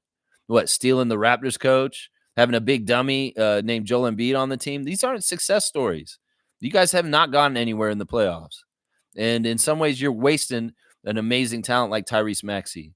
In some ways, with your clowning around with a very poor leadership in the front office. I would take Masai Ujiri and Bobby Webster and what they're doing with the Raptors any day over anything Daryl Morey's done his entire fucking career as an executive of the NBA. He's horrible. He's horrible. And y'all can blame Nick Nurse. You can blame Doc Rivers. You can blame Brent Brown. But you should be blaming Daryl Morey, honestly. Run it back, Philly. Yeah, Smooth saying Trevor J, same dude who was loving the hire at the time. Yeah, everybody loved the Nick Nurse hire. In some ways, they liked the hire more because it was a big FU to us. They're like, oh, we just snaked the coach of the Raptors that we've hated for a couple years now. They called him a terrorist. They called him his terrorism. And then they got the terrorists on their side. And then they didn't realize, well, in some ways, the part that was making Nick really good was partly our team and also our front office. And I'm telling you right now, we had people like Fred and Kyle around Nick most of the time he was the coach of our team. Pretty much the whole time, actually. Kyle or Fred was around. And I'll just say that. How about that? I'll say that. There you go. Adriana's saying at Fiercey, I know what you mean about the electronics. Sometimes males still enjoy the harder Lego sets, although expensive. You mean like they have the age group, what you should be buying them for. And there's some like ones that are like more like they're like architecture. There may be like one of like the Arc de Triomphe, and you're like putting it together in Legos. It's not necessarily little play guys and like they're police and they have helicopters. No, there's like models. And this is the stuff that Miles Turner likes to do, bringing up Lego. And our guy coming in tonight, Miles Turner of the Pacers, he's a Lego maniac. And in some ways, he buys like these huge, crazy Lego sets where he's like building the White House or he's building like the Grand Canyon out of Legos. You can get those kind of sets too. Some of them can be very expensive, though. Very, very expensive. But yeah, harder Lego. That's a good suggestion, Adriana. That's so good. Wherever you are, you're amazing. You're amazing. Yeah, Stargate saying, anyone follow Dreamers Pro and or Health and Fitness Rants YouTube channels. Both those channels really go in on LeBron and his bronze sexuals. Highly entertaining. I mean, listen, when you're great, you're going to have detractors. You're going to have haters. I'm one of them. I'll admit it. And in some ways, it's hilarious sometimes. But I also think that sometimes the grief and the things that are directed at LeBron are not justified. I'm telling you. Angry Old Hoops Head, that channel in particular, he has such a hate for LeBron. It's kind of like in some ways, I'm like, all right, man, now you're just kind of going overboard with this. In some ways, it's one thing. Yeah, he can be a little lazy. In some ways, yeah, the dude's almost 40. He's been in the league for this long. Come on now. He's got to be tired to an extent. Come on. But yeah, I mean, this kind of channels can be entertaining. I don't know. I'm starting to soften on LeBron. You know why? Because his powers really have dulled. He's not the LeBronto of the mid 2010s at this point. And I think that this whole circus that he's created with his son has been so kind of sad that I'm starting to feel more empathy and sadness for LeBron James than ever right now. I don't know why. Maybe it's because we know he's nearing the end of his career. And in some ways, it's sad because it is very much a chapter in the NBA's history, the LeBron era, and it's going to be coming to a close at some point. But yeah, these kind of channels are hilarious for sure. Yeah, Angry Old Hoops Head, he's my favorite one. He really goes after him. He really does. Fiercely saying NBA TV crew, VC and Isaiah Thomas. Okay, Vince Carter kept mentioning LeBron's age and the fact that he would become less effective gradually. They kept going on and on about his age and no legs. I felt bad for him. Not really. Laugh out loud. See, this is what I'm saying. This is what I'm saying. Vince knows. I mean, Vince played into his 40s. And he dropped off way earlier in his career than LeBron has. I mean, that's the thing. LeBron's doing something at his age that nobody's ever done. Kareem at a certain point near his later in his career, because he played till over he was 40. He got 20 years in. His last few years on the Lakers, he was not a 20-point scorer. He was really near the end and just kind of just chipping in, maybe getting 10 points and 6 rebounds or something like that. But he wasn't like what he was at his height of his powers. And that's just normal. I mean, your body changes. In some ways, you do get older. Your prime is a certain period in your 30s. And then the closer you get to 40, you're really getting close to being like, yeah, I don't know if I can do it physically, what it takes to do what an NBA season takes.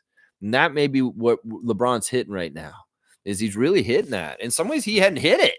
In some ways, he's had these crazy accolades and things like, I don't know if his HGH, I don't know what he's doing with his supplements and the things that he's doing to keep his body. Like, he has the very best stuff. He has some crazy treatments that really preserve his muscles and his body and keep him to be at top level at his age right now. But at some point, it's going to catch up with him, just like Isaiah and Vince said. At some point, it's going to catch up with him. There you go. There is the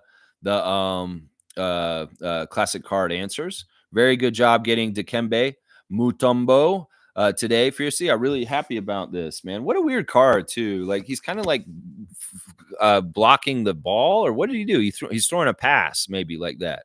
That's a weird pass. You can kind of see the ball. He's kind of trying to throw it there. Yeah, in the shadow over his face, you don't really see him that well. Very weird.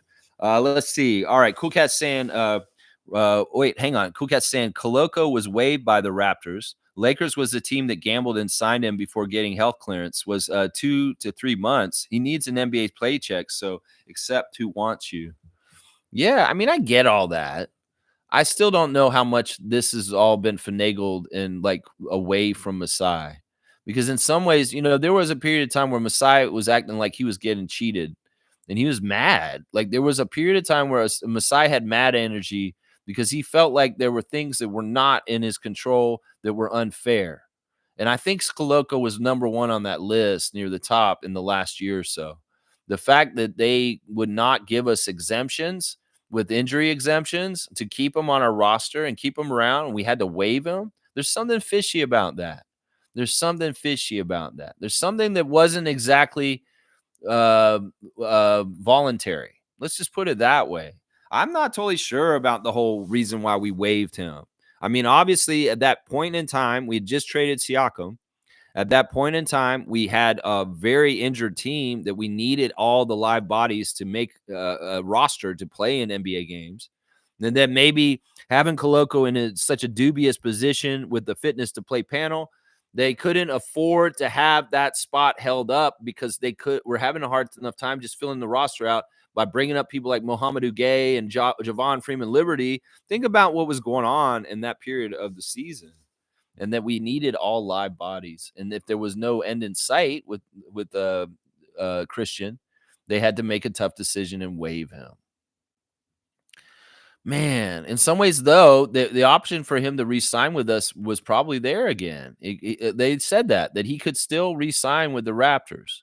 But once again, I mean, you can make it sound like we didn't want him back, but I don't know if that's exactly true. And I would say if they're going to go to all the trouble with what's going on with him, the fitness to play panel, why would Rich Paul turn around and say, yeah, just go back to the Raptors if he had options? He got him free and clear of us having the rights to him. So I don't know. You can act like it's maybe the Raptors made the decision that they didn't want to continue with him, but I don't think that's true.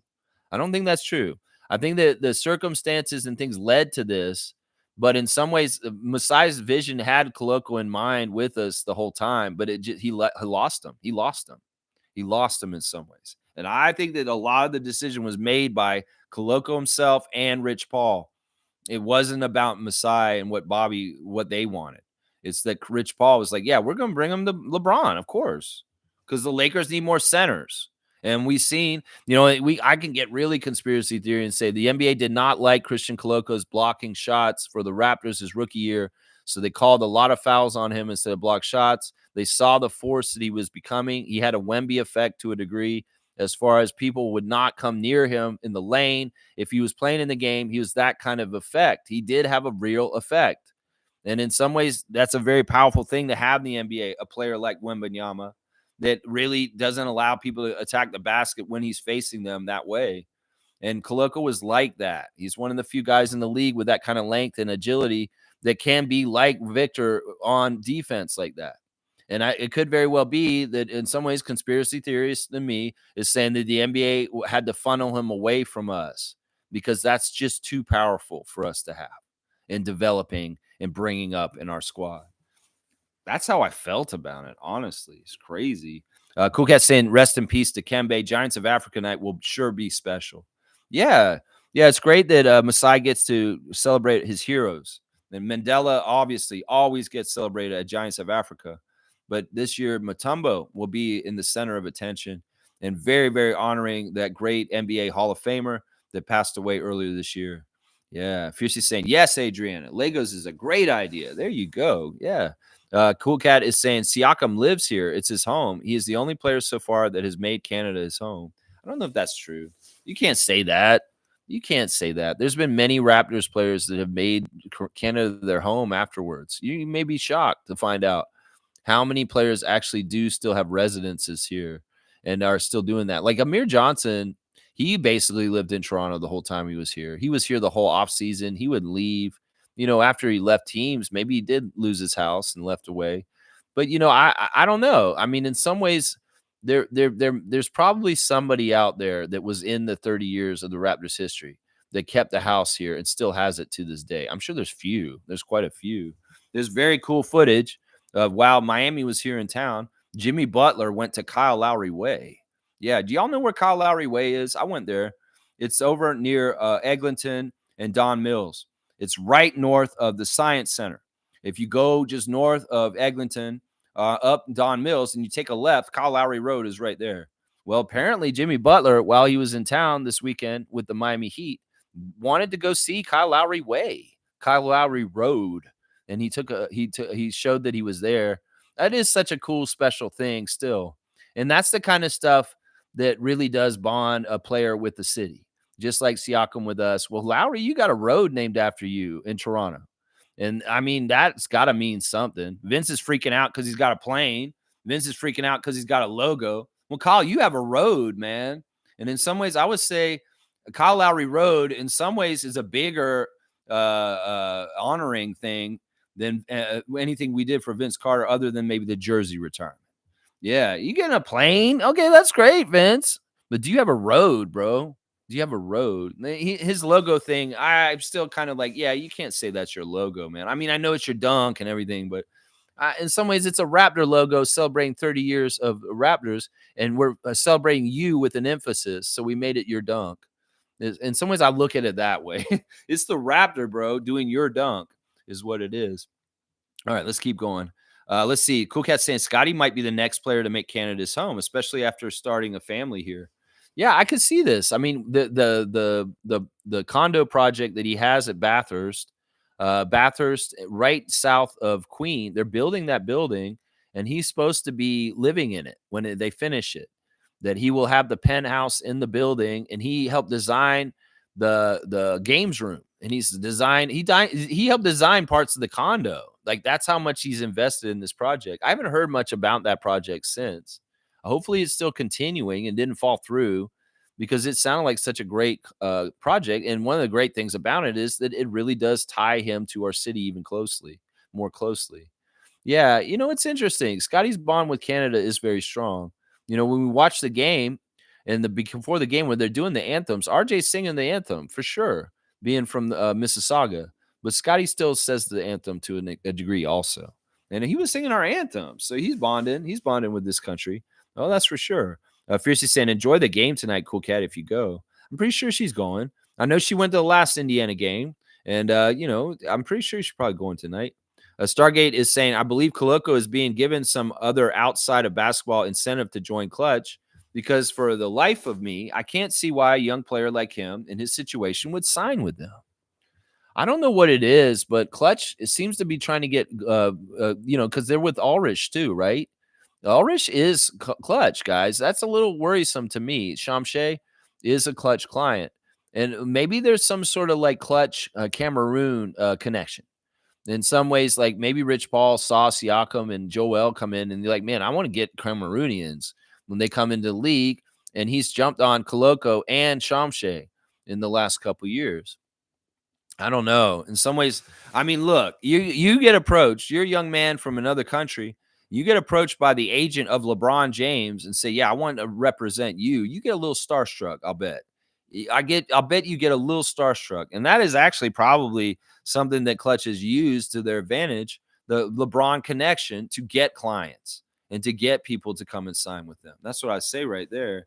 Yeah, that's what I say right there. Yeah. Let's see. Seymour saying, let's go Raptors. That's right, Sheriff. Let's get that win tonight. Second win in a row in Toronto on our home court. Defend the North. Get out there and defend it, Jakob and RJ and Scotty and Mobo. That's right. Defend the North. Wayne saying, are there any training footage of Bruce Brown? How long before we add one more veteran to the roster? Need us to go on a mini win streak.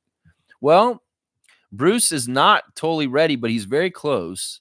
I've seen him work out before games. I've been watching him. He looks like he's moving way, way better than he did last year.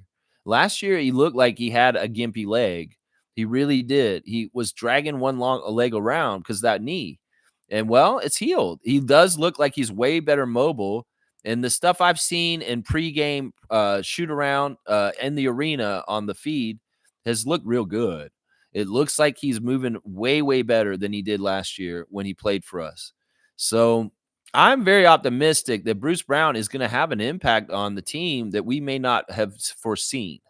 That it could very well be he's going to come out there and he's going to wow us because he's like, holy crap, Bruce is a totally different player than what I thought he was.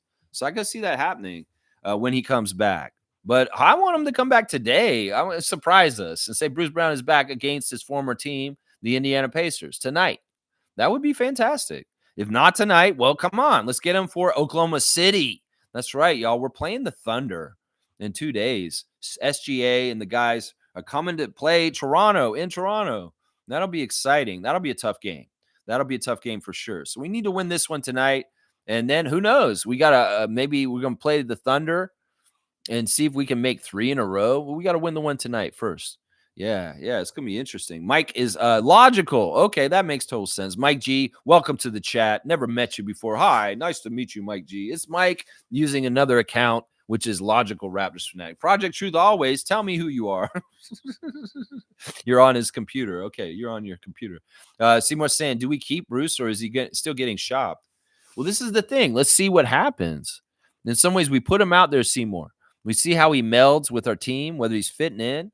We see how good he is. Maybe he's doing so well. He's a great trade chip, and we trade him. The options are there. We're flexible. And Bruce is flexible also. In some ways, he's not having a problem staying in Toronto and playing with us because he loves playing here. He likes the team. He likes the coach. He likes the organization. But, he might also be okay with going to a team that's contending for the championship if he gets traded to there around the trade deadline. We got to get him healthy. We got to get him out there. We got to see how he meshes. That may determine how we want to deal with him, whether he will become a part of our future still. That's the craziest thing. Everybody just accepted when the Siakam trade happened, Bruce Brown's probably going to get turned around and traded right away, but that has not happened. What if there's some sort of weird situation where Bruce Brown just hangs around and he's on our team for years to come? Who knows? This could happen this way. We'll have to see. We have to see how he meshes and see whether they want to trade him after that. As they make him look good, he gets his trade value up and we get something better for him than last year. That's right. Mike's saying the Sixers have the oldest roster in the league. Laugh out loud. That's hilarious. That is hilarious. And they're in big trouble because they're real. They don't have very much good leeway or movement to do things, man. Yeah. Let's see. Blackhawk saying, Lex, Easy Fan sounds like a new porno channel. Easy Fan. What is that? Easy Fan? I've never heard of that, Blackhawk. I'm not sure. Neil, I hope you'll be at the game this Sunday. Mississauga, bring your daughter. And let's go to the 9:05 game on Sunday, 2 p.m. I know you've gone to the game recently, so I'm hoping you can come down there and see us there. Let's see. Smooth saying at Seymour, Pape, Bruce Brown doesn't have a trade value at this, in my opinion. He stays and is resigned as a free agent. Well, in that case, does he take a discount? Because I feel like the price that he's getting paid right now is a little overpriced for what we're getting from him. So would he take a pay discount on a new contract after this year? to stick around in Toronto because he does like the vibes. He does like being the cowboy of Canada. Who knows? Maybe the Timbits will keep him on that. Maybe we pay him in Timbits. Maybe we say, hey, Bruce, we're not going to pay you fully in money. We're going to pay you in Timbits. We're going to send you a dozen every morning. You get them every morning, man. Yeah. Is that enticing? You want that? Yeah. Timbits every morning, a dozen. I'm telling you. I don't know. We'll have to see. We'll have to see. Nothing is engraved in stone when it comes to Bruce Brown right now. I don't know. You're saying he has no trade value is true. We got to see how he looks. That's the thing. When he comes back and if he's kicking ass, he could be very attractive. Like right now, Jakob is very attractive to a lot of teams, even though we're probably not putting him on the market. You know, there are players that can drive up their trade value very quickly by playing very well. And that's what we want to see from Bruce. Either way, either he's very good because he's helping the team or he's doing very well. He's bringing up his trade value so we can possibly move him. So either way, Smith saying Darko really likes him, calls him the best cutter in the league. Yeah. Yeah, that is something I heard Darko say recently, that he feels like Bruce Brown is a very, very good cutter. I think, in fact, when we made that deal, as much as we weren't enthusiastic about getting Bruce Brown, it sounds like Darko was ecstatic about getting Bruce Brown on our team because he is a huge fan of his. And I did hear him say this. He thinks he's one of the best cutters in the NBA. Yeah. Cool Cat saying NBA Chef said Bronny is learning basketball business from the ground up, just like other wealthy families teaching the next generation about the business. LeBron will be owning a team soon.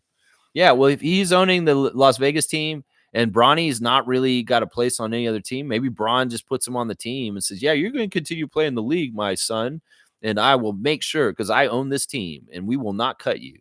I don't know. He could do that, I guess. Either way, people have a hard time with people getting shortcuts that they don't deserve. And in some ways, the thing about Bronny's story is that there's so many college players that did not have a chance to make it in the NBA that are way better than him. And they know this. They know this. People can see this. In some ways, I don't even know if he's good enough to be in the G League. I haven't seen his G League stats yet. It could very well be he's not really doing that well at that level either. So I don't know. The whole thing with Bronny is just a circus. And in some ways, it's sad for that young man to go through this because there's a lot of mental stuff that's going to go through this with him in the end. And Charles Barkley called LeBron out on this, and he's saying it's like they're doing him a disjustice, putting him in this situation where he just can't win, honestly. He can't win no matter what's going to happen with him. Wayne saying most sports are a young man's industry. Sports in general, watch Messi play. He doesn't run. We respect LeBron, but nepotism is a tough sell for some of us. I've worked at firms where no family hires. Yeah. Yeah. I mean, it is what it is. And, he's a special case. It's not like every NBA player, NBA players have their sons come in the league. They're not getting treated like Bronny. Some of them are getting cut. Some of them are getting moved around. Ron Harper Jr., Scottie Pippen Jr., different kinds of, dealings with these second generation players. And none of them are getting a treatment like Bronny is. But it is mainly because it's LeBron. And LeBron is who LeBron is. So it's a weird thing. In some ways, Bronny is an example of just how much power LeBron James has over the NBA. It really is. It's a very, very much a good example of that. Cool Cat saying Koloko's health caused the disruptions. He could wait longer to get a check or sign a team sooner, willing to gamble about his health. He is still not healthy enough to play for the Lakers right now. Yeah, that may be why you looked so bad last night. That may be why right there. Yeah, I mean, listen, we don't know all the proprietary behind the scenes things that happened for why what happened with Christian happened. But also at the same time, it's fishy as fuck when you got Rich Paul, LeBron James, and Clutch in the equation. Let's just put it that way. Fiercely saying Christian Wood was a liability. They needed a backup, but he only plays garbage time. No development opportunity given. I may be wrong, but Darko would have most likely made him start a few games. You talking about Koloko? I don't know. I mean, Jakob's been healthy in the time since Koloko's been cleared to play. So in some ways, he's not starting over Jakob. No. I think that what would have happened if Koloko was a Raptor right now is that he would be down there with Ulrich on the G League, and they'd be twin towers from Cameroon. And he would be working his way back in a safe place, in a place that's nurturing and developing, instead of being in the fire out in LA. and the confusion of things there. I feel like we would have handled them better and helped them better and maybe put them in the right places to succeed over like, the circus that the Lakers are. So I don't know. Woulda, coulda, shoulda. We don't know because he chose the Lakers. It could be that he would be with Shamshay right now, at least while he's still getting fully healthy. Fully healthy. Yeah. Yeah, let's see. Oh, no, no, no, no, no, no. Blackhawks saying Koloko had to be waived to open a roster spot for Pascal trade. Otto used out a previous exemption. Okay, so we used the injury exemption on Otto Porter Jr. And that's why we didn't have anything for Koloko. That makes sense. Trevor's saying Lakers. It's like the dog who saw his shadow in the water with the bigger bone drop what he had in his mouth. That's such a good analogy, Trevor. I'm gonna give you a dunk for that because I know exactly what you're talking about, and it makes total sense what you're saying. 243. I gave you a 5-pointer. You're at 243. Well, you at 243, 43. Okay, tonight 43. Let's see. Hopefully we can stop him. We'll have to see. Trevor's saying Jimmy Butler's visit Kyle Lowry Street in Toronto. Yeah, I was just talking about that. Wayne saying Jimmy Butler is a Raptor lover. I think he would have played for us if the opportunity had arisen. I think he's a big fan of our city. I will say that for sure, that he's a big, big fan of Toronto because he's been here in the off season. And he's that kind of guy. He's a smart dude. He can really appreciate the things that Toronto has to offer in some ways because he's just that kind of dude. Yeah, I think you're right. I think Jimmy Butler would play for the Raptors. I think you're right. I think he's past his prime though, and at this point, man, in some ways, it's like, well, it's not going to happen. Probably, it's not going to happen. Fiercely saying, "Hey, logical. I recognize the LUL. That's right. This little moniker." Cool Cat saying, "Clutch probably takes the risk and pays up front on signing these players. NBA is hard to enter, so you take the opportunity where it comes. NBA money talks first. Shamshay Koloko is business." Yeah, I'm just wondering about it, man. Like, what is it about that with Rich Paul? And you may be probably right that they have the financials and they want to be more risk taking or saying, yeah, you know what, we're going to get involved with this because the payoff could be so good later on. I think with Shamshay, that's for damn sure. Shamshay is going to go anywhere like the path of Giannis. Well, that's a really smart investment by Clutch and Rich Paul to nail him down way ahead of anything. I mean, that makes sense right there. Let's see. Adriana's saying, Lex, gimpy is not an appropriate term, especially on the day of persons with disabilities. Did I say that? Okay, well, in some ways, it's more about hurt or like limping. I guess I maybe should say limpy instead. Is that better? I don't know. Okay, all right. Obviously, she's here. But yeah, I apologize for that. I do want to be cognizant and aware of things that are insulting to different groups, and this is one thing. I'll show a graceful moment. There's a lot of people, they get upset when people are kind of like coming at them in woke ways. Like it's always some people like would be like, why are you telling me this? In some ways, like get mad at her. No, I'm going to listen to her, and because she's representative of the group she's talking about. I want to respect it and say, you know what? All right, I didn't know that. I didn't know that word in particular was something that's offensive to a certain group of people. So I'll amend my behavior as far as like when I use that word. I mean, even if I was meaning like a sex slave, like because there's a gimp. Gimp is like in Pulp Fiction. It was a guy in like a weird leather mask that was kept in the basement and like they whipped and they called him the Gimp. Well, I don't know. I guess it's a character, maybe not, but Gimp is very insulting. It's insulting. Okay, well I needed to know that. And someone's no, that's all right. This is important. This is important. I would say this to anybody who watches my show. If there's any time where I say something that's not exactly right, because I'm almost 50, then I understand the times are changing. We're changing teams from Indians to Guardians, Redskins to Commanders. This is important. In some ways, we need to amend behavior, whether it's language or whatever, to be more forward thinking in that way. In some ways, I will change my attitude about that word because of what she said now, for sure. All right, Mike's saying the NBA agent business is tough. It's big fish eats small fish.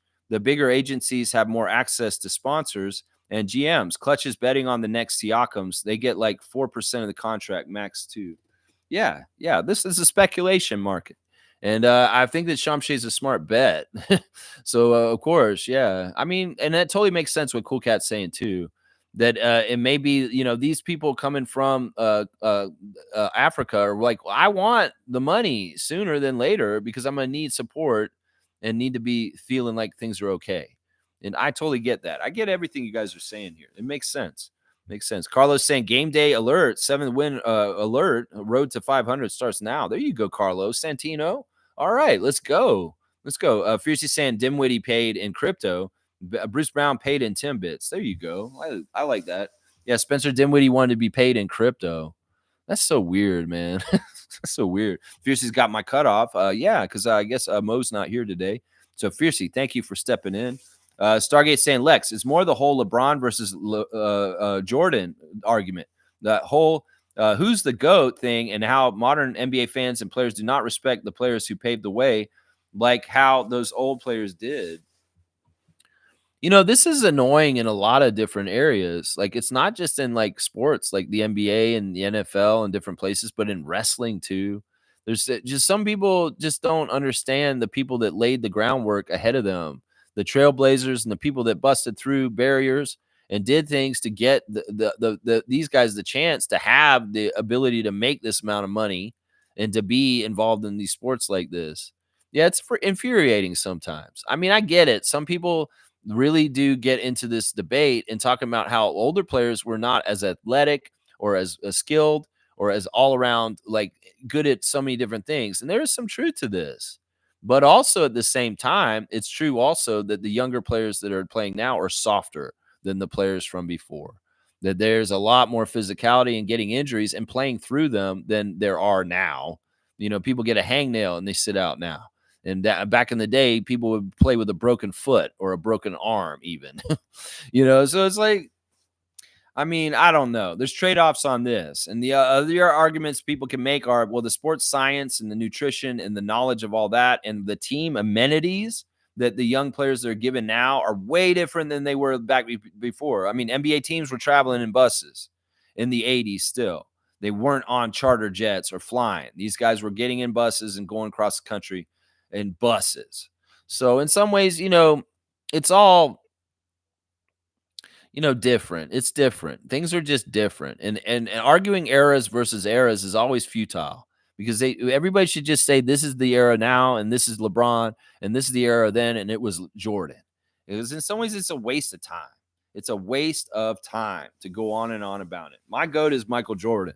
A lot of young people's GOAT is LeBron James. That's fine. Let's just let them have that. Old people will have enough. I mean, there's some people that still say Bill Russell is the GOAT and that he'll always be the GOAT. And in some ways, they have a very good argument because of how many rings he has. And that, those people will be even older than me. These are going to be people in their 80s saying, yeah, well, Bill Russell is the greatest of all time. It's just how it is. It's just how time passes and how people see what they know. And that's it right there. Yeah. Mike saying, people think Bruce is worth 2 seconds at the moment. The Lakers want him for sure. Laugh out loud. Yeah, I could see that. I could see the Lakers wanting Bruce. And he's saying Bronny still hasn't hit a 3 in the G League. He's fake hurt at the moment to quiet the noise. Man, he hasn't hit a single 3 in the G League yet. Oh my gosh. Yeah, this is sad. In some ways, have they quieted down the publicity? I don't pay attention to all the mainstream media, NBA stuff, and so I'm not hearing the Bronny hype because I don't want to hear it. But they may have like left them alone for a little bit right now. Probably true. Wayne's saying, what part of Jamison Battle's game needs work? There is, but it's beyond me. What's your opinion, Lex? I think with Battle, I think that once again, like any young player, he needs to bulk up and get stronger.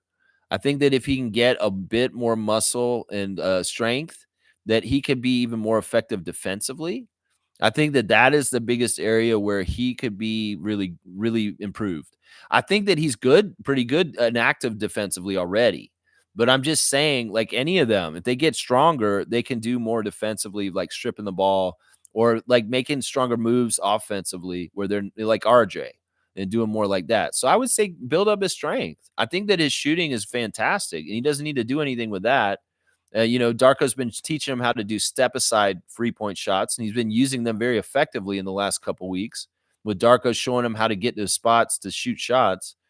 Um, I mean, maybe he works on rebounding a little bit more too, as far as like tracking the ball and going to the spot where it's coming to and going and getting it. I mean, he's been very good, and some of the stuff that he's been showing is surprising. It's like extra stuff that's beyond the great shooting, and I like that. So I'd say build up his muscle mass, get stronger, similar to Grady. Yeah. Carlos saying I'm a number one LeBron hater, but I saw some 2009 LeBron highlights, and he was a beast. His longevity is insane. Like it or not, anything connecting with LeBron is gold at the moment. Yeah, yeah, and he does deserve all the flowers and the accolades he's going to get. He really does. In some ways, it's annoying, and I can be a hater, but I can also understand this is the right thing, and this is respectfully right. That this dude is really accomplished and amazing. In some, I gotta give him his credit. I got to.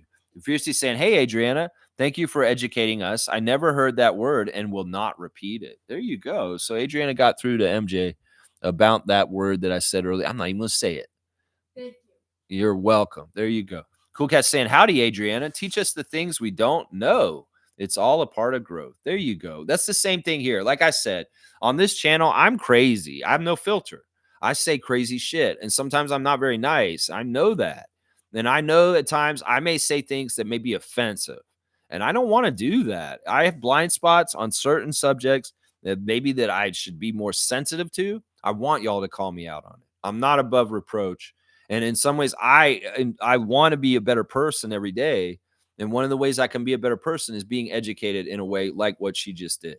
And in some ways, that helps me. She's taught me a lot in the time I've known her, as far as like things that matter to people that have disabilities and people that deal with epilepsy and stuff like that.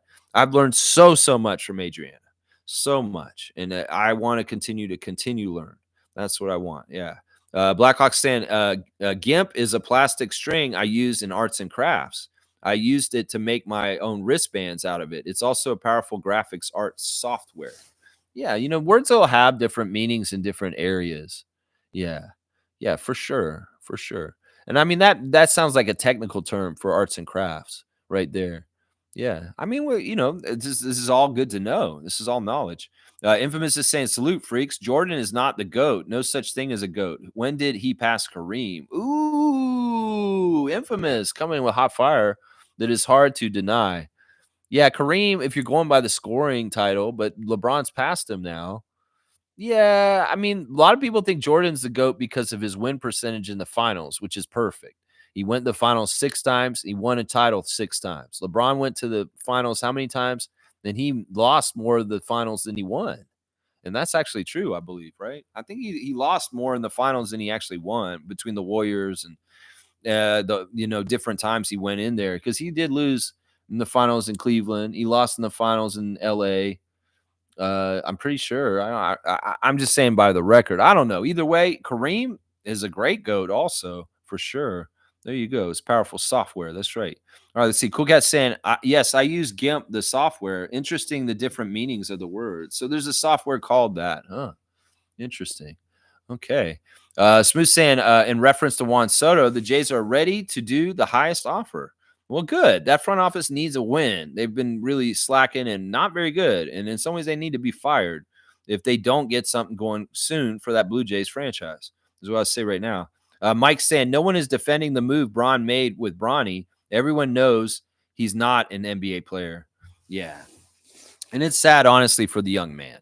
He's just trapped in the middle of it. I honestly don't think he had a choice. I think that he wanted it in earnest, that he did really want to do what he's doing in his NBA career. But in some ways, he had no idea realistically exactly what this was going to be about and what he was getting into. In some ways, you want to please your father. And she's like, yeah, I have dreams for you, son. You have to go in the NBA someday, and maybe we can play at the same time if I can still hold out. And boom, they did it. But it seems a little forced. Let's just put it that way. It seems a little forced. Adriana's saying, thank you to Fiercey. I appreciate that. That's very nice. Smooth saying, doesn't mean Soto will go for it. Just the Jays are willing to do it. Yeah, I wish the Jays were more attractive to be on and play for. But alas, the front office has just not been doing well. They seem like they shuffle through players every year, and they're like moving players all over the place, but the moves aren't doing anything to get us better. That's the thing that's annoying to me about the Blue Jays front office. Is they're making lots of transactions and doing moves, but are they improving? No, they're not. They are not improving year to year. And that's a problem right there. You know what? I'm going to give Adriana a dunk for being educational today.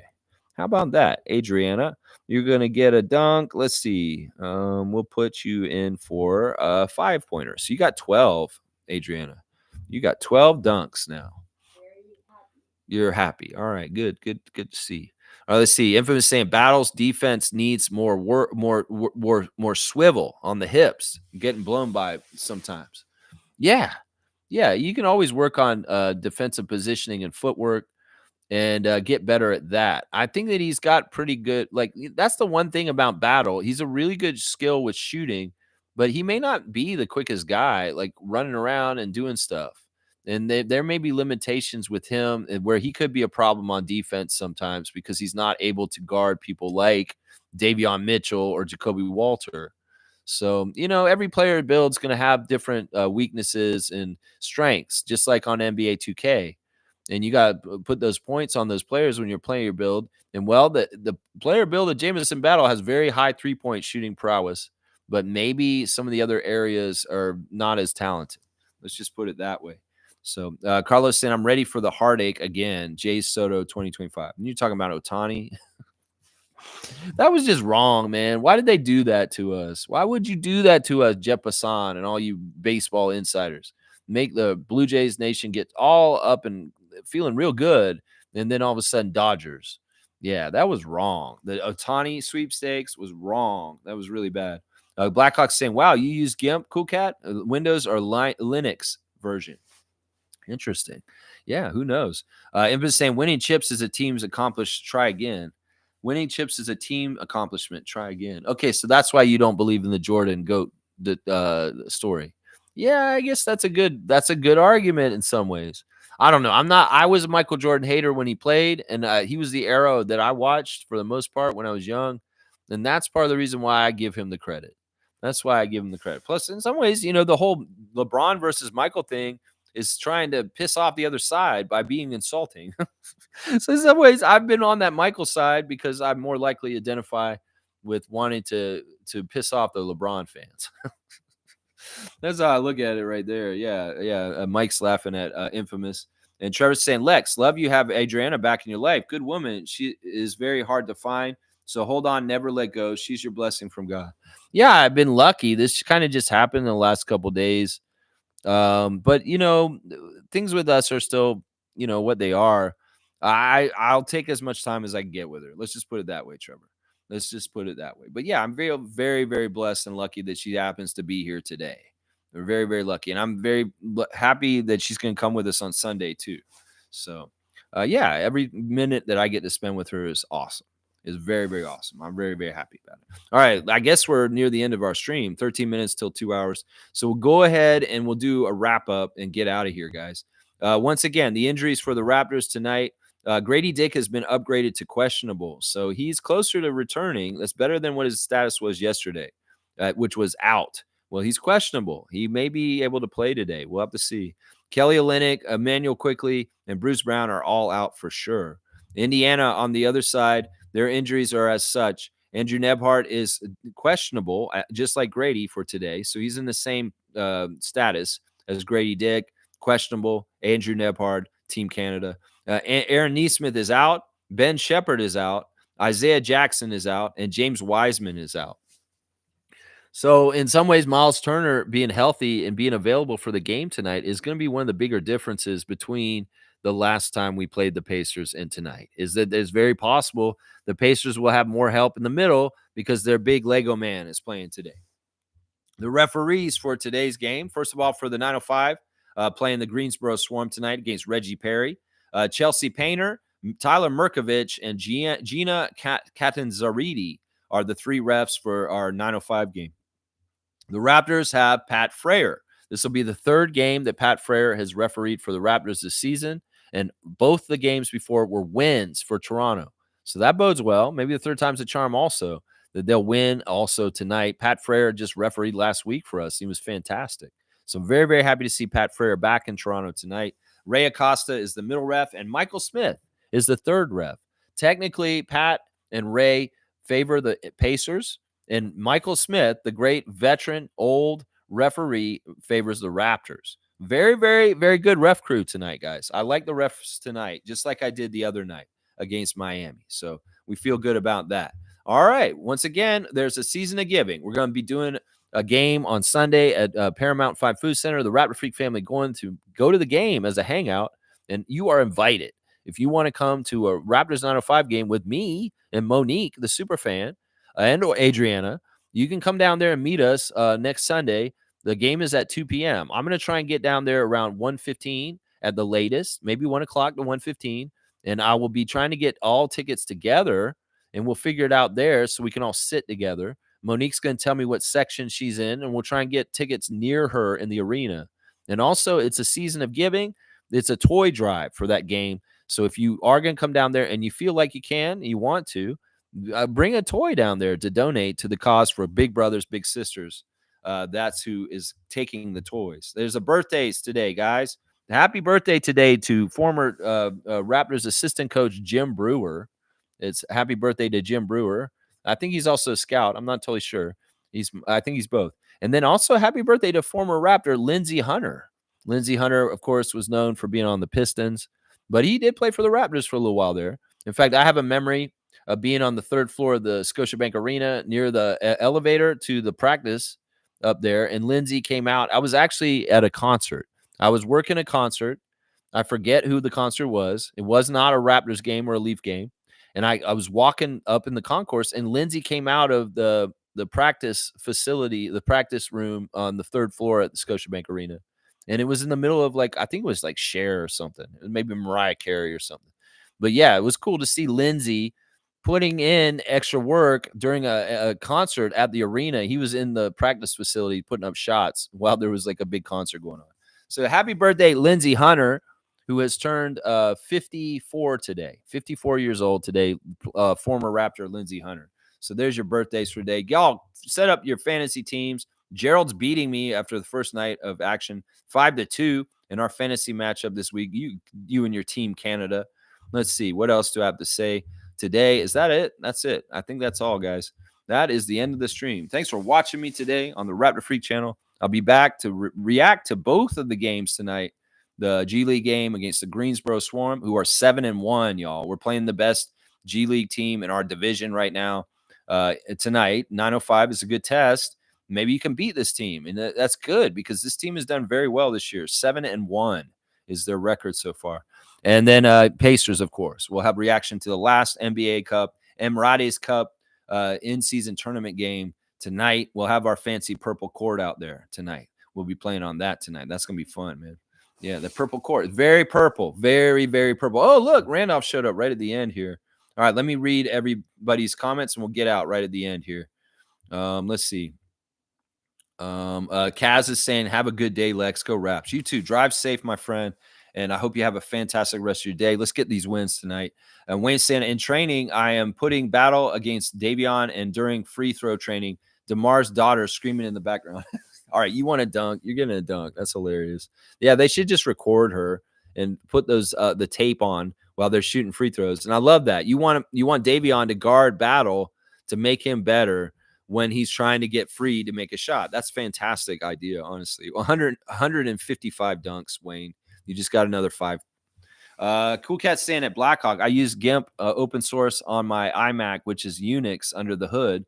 Too much tech talk for this space. Yeah, it's not my expertise, but if you guys want to do a little bit of back and forth, you guys aren't going too much back and forth.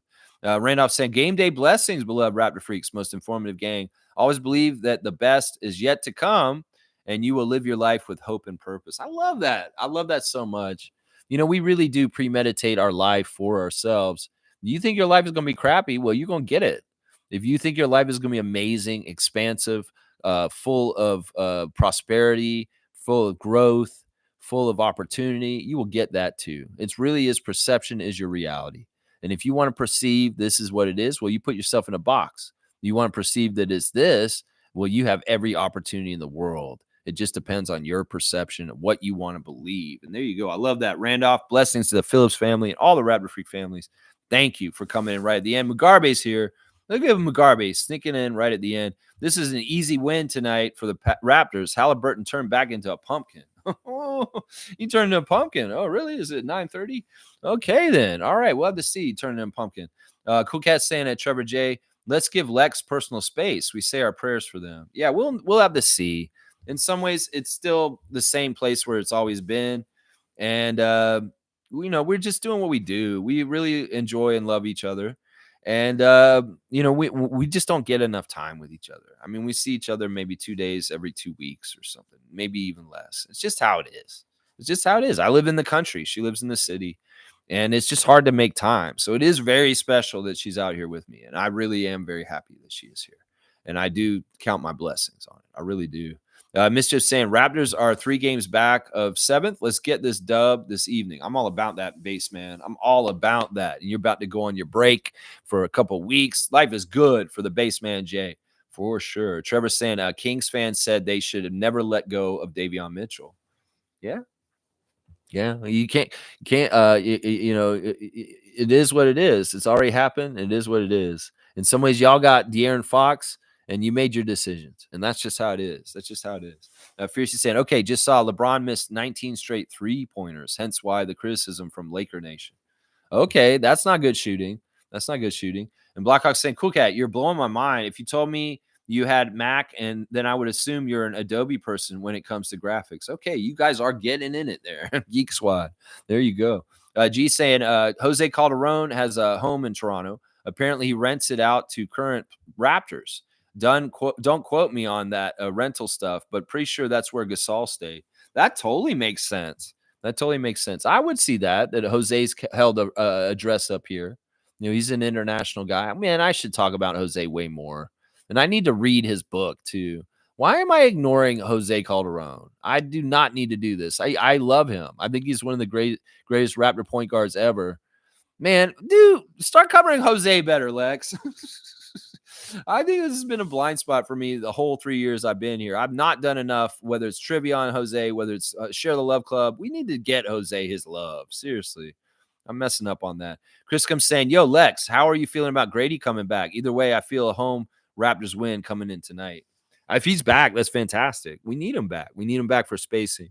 But like I said, it causes a very good problem for Darko as far as what are you going to do with the rotation in the starting lineup? That's going to be the thing. With Grady coming back, how do you do this? What do you do? Is Jacoby just going to go to the bench and he's going to be like a rotational player off the bench and Grady gets a starting spot back? I don't know. This is a tough decision. And I don't envy Rajakovic to make the call, but I trust that he will make the right call and it'll do what's right for both young men's development in this league. We'll have to see. We'll have to see. Chris, come always good to see you. You got a prediction? It's going to be a win tonight. You've been right on point recently. Really been on point with that. And Fiercely saying at Wayne, that's hilarious. Mental preparation is key. Yeah. And Fiercely saying, yes, Lex, not trying to overstep, but please communicate and make the most of your time together. Yeah, for sure. For sure. I mean, we've stayed in touch. And there's always a strong connection between the two of us. We've shared so much time together. It's just that realistically, in some ways, our lives don't fit. And it's just part of it. It's just the tragedy of it. You get raised with watching movies and TV, and there's always a storybook ending where the couple gets to ride off in the sunset together. But that's not always the case in life, and that sucks. In some ways, that's the tough thing.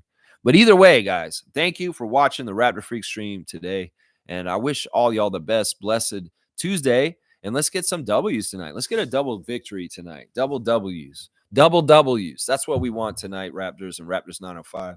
So put in the work and put in the effort. Do what your coaches say and kick some butt. Andrew Jones is mad, y'all. 905, do better. Andrew Jones wants y'all to kick ass. You're making him look bad. And you need to play better and fix the record with the 905. And Darko, keep doing what you're doing, man. Whatever you're doing on the big level is très magnifique. These players play all out for you. Hustling, getting after it. And it's a very, very good sign of a great coach that these players play all out for him. And that's the important thing. That's right. Make it fit, tabernacle. And the message of today is love. There you go. Love, just like that. I appreciate you guys. All right, y'all, let's get out of here before that 2:00 hits on my stream time.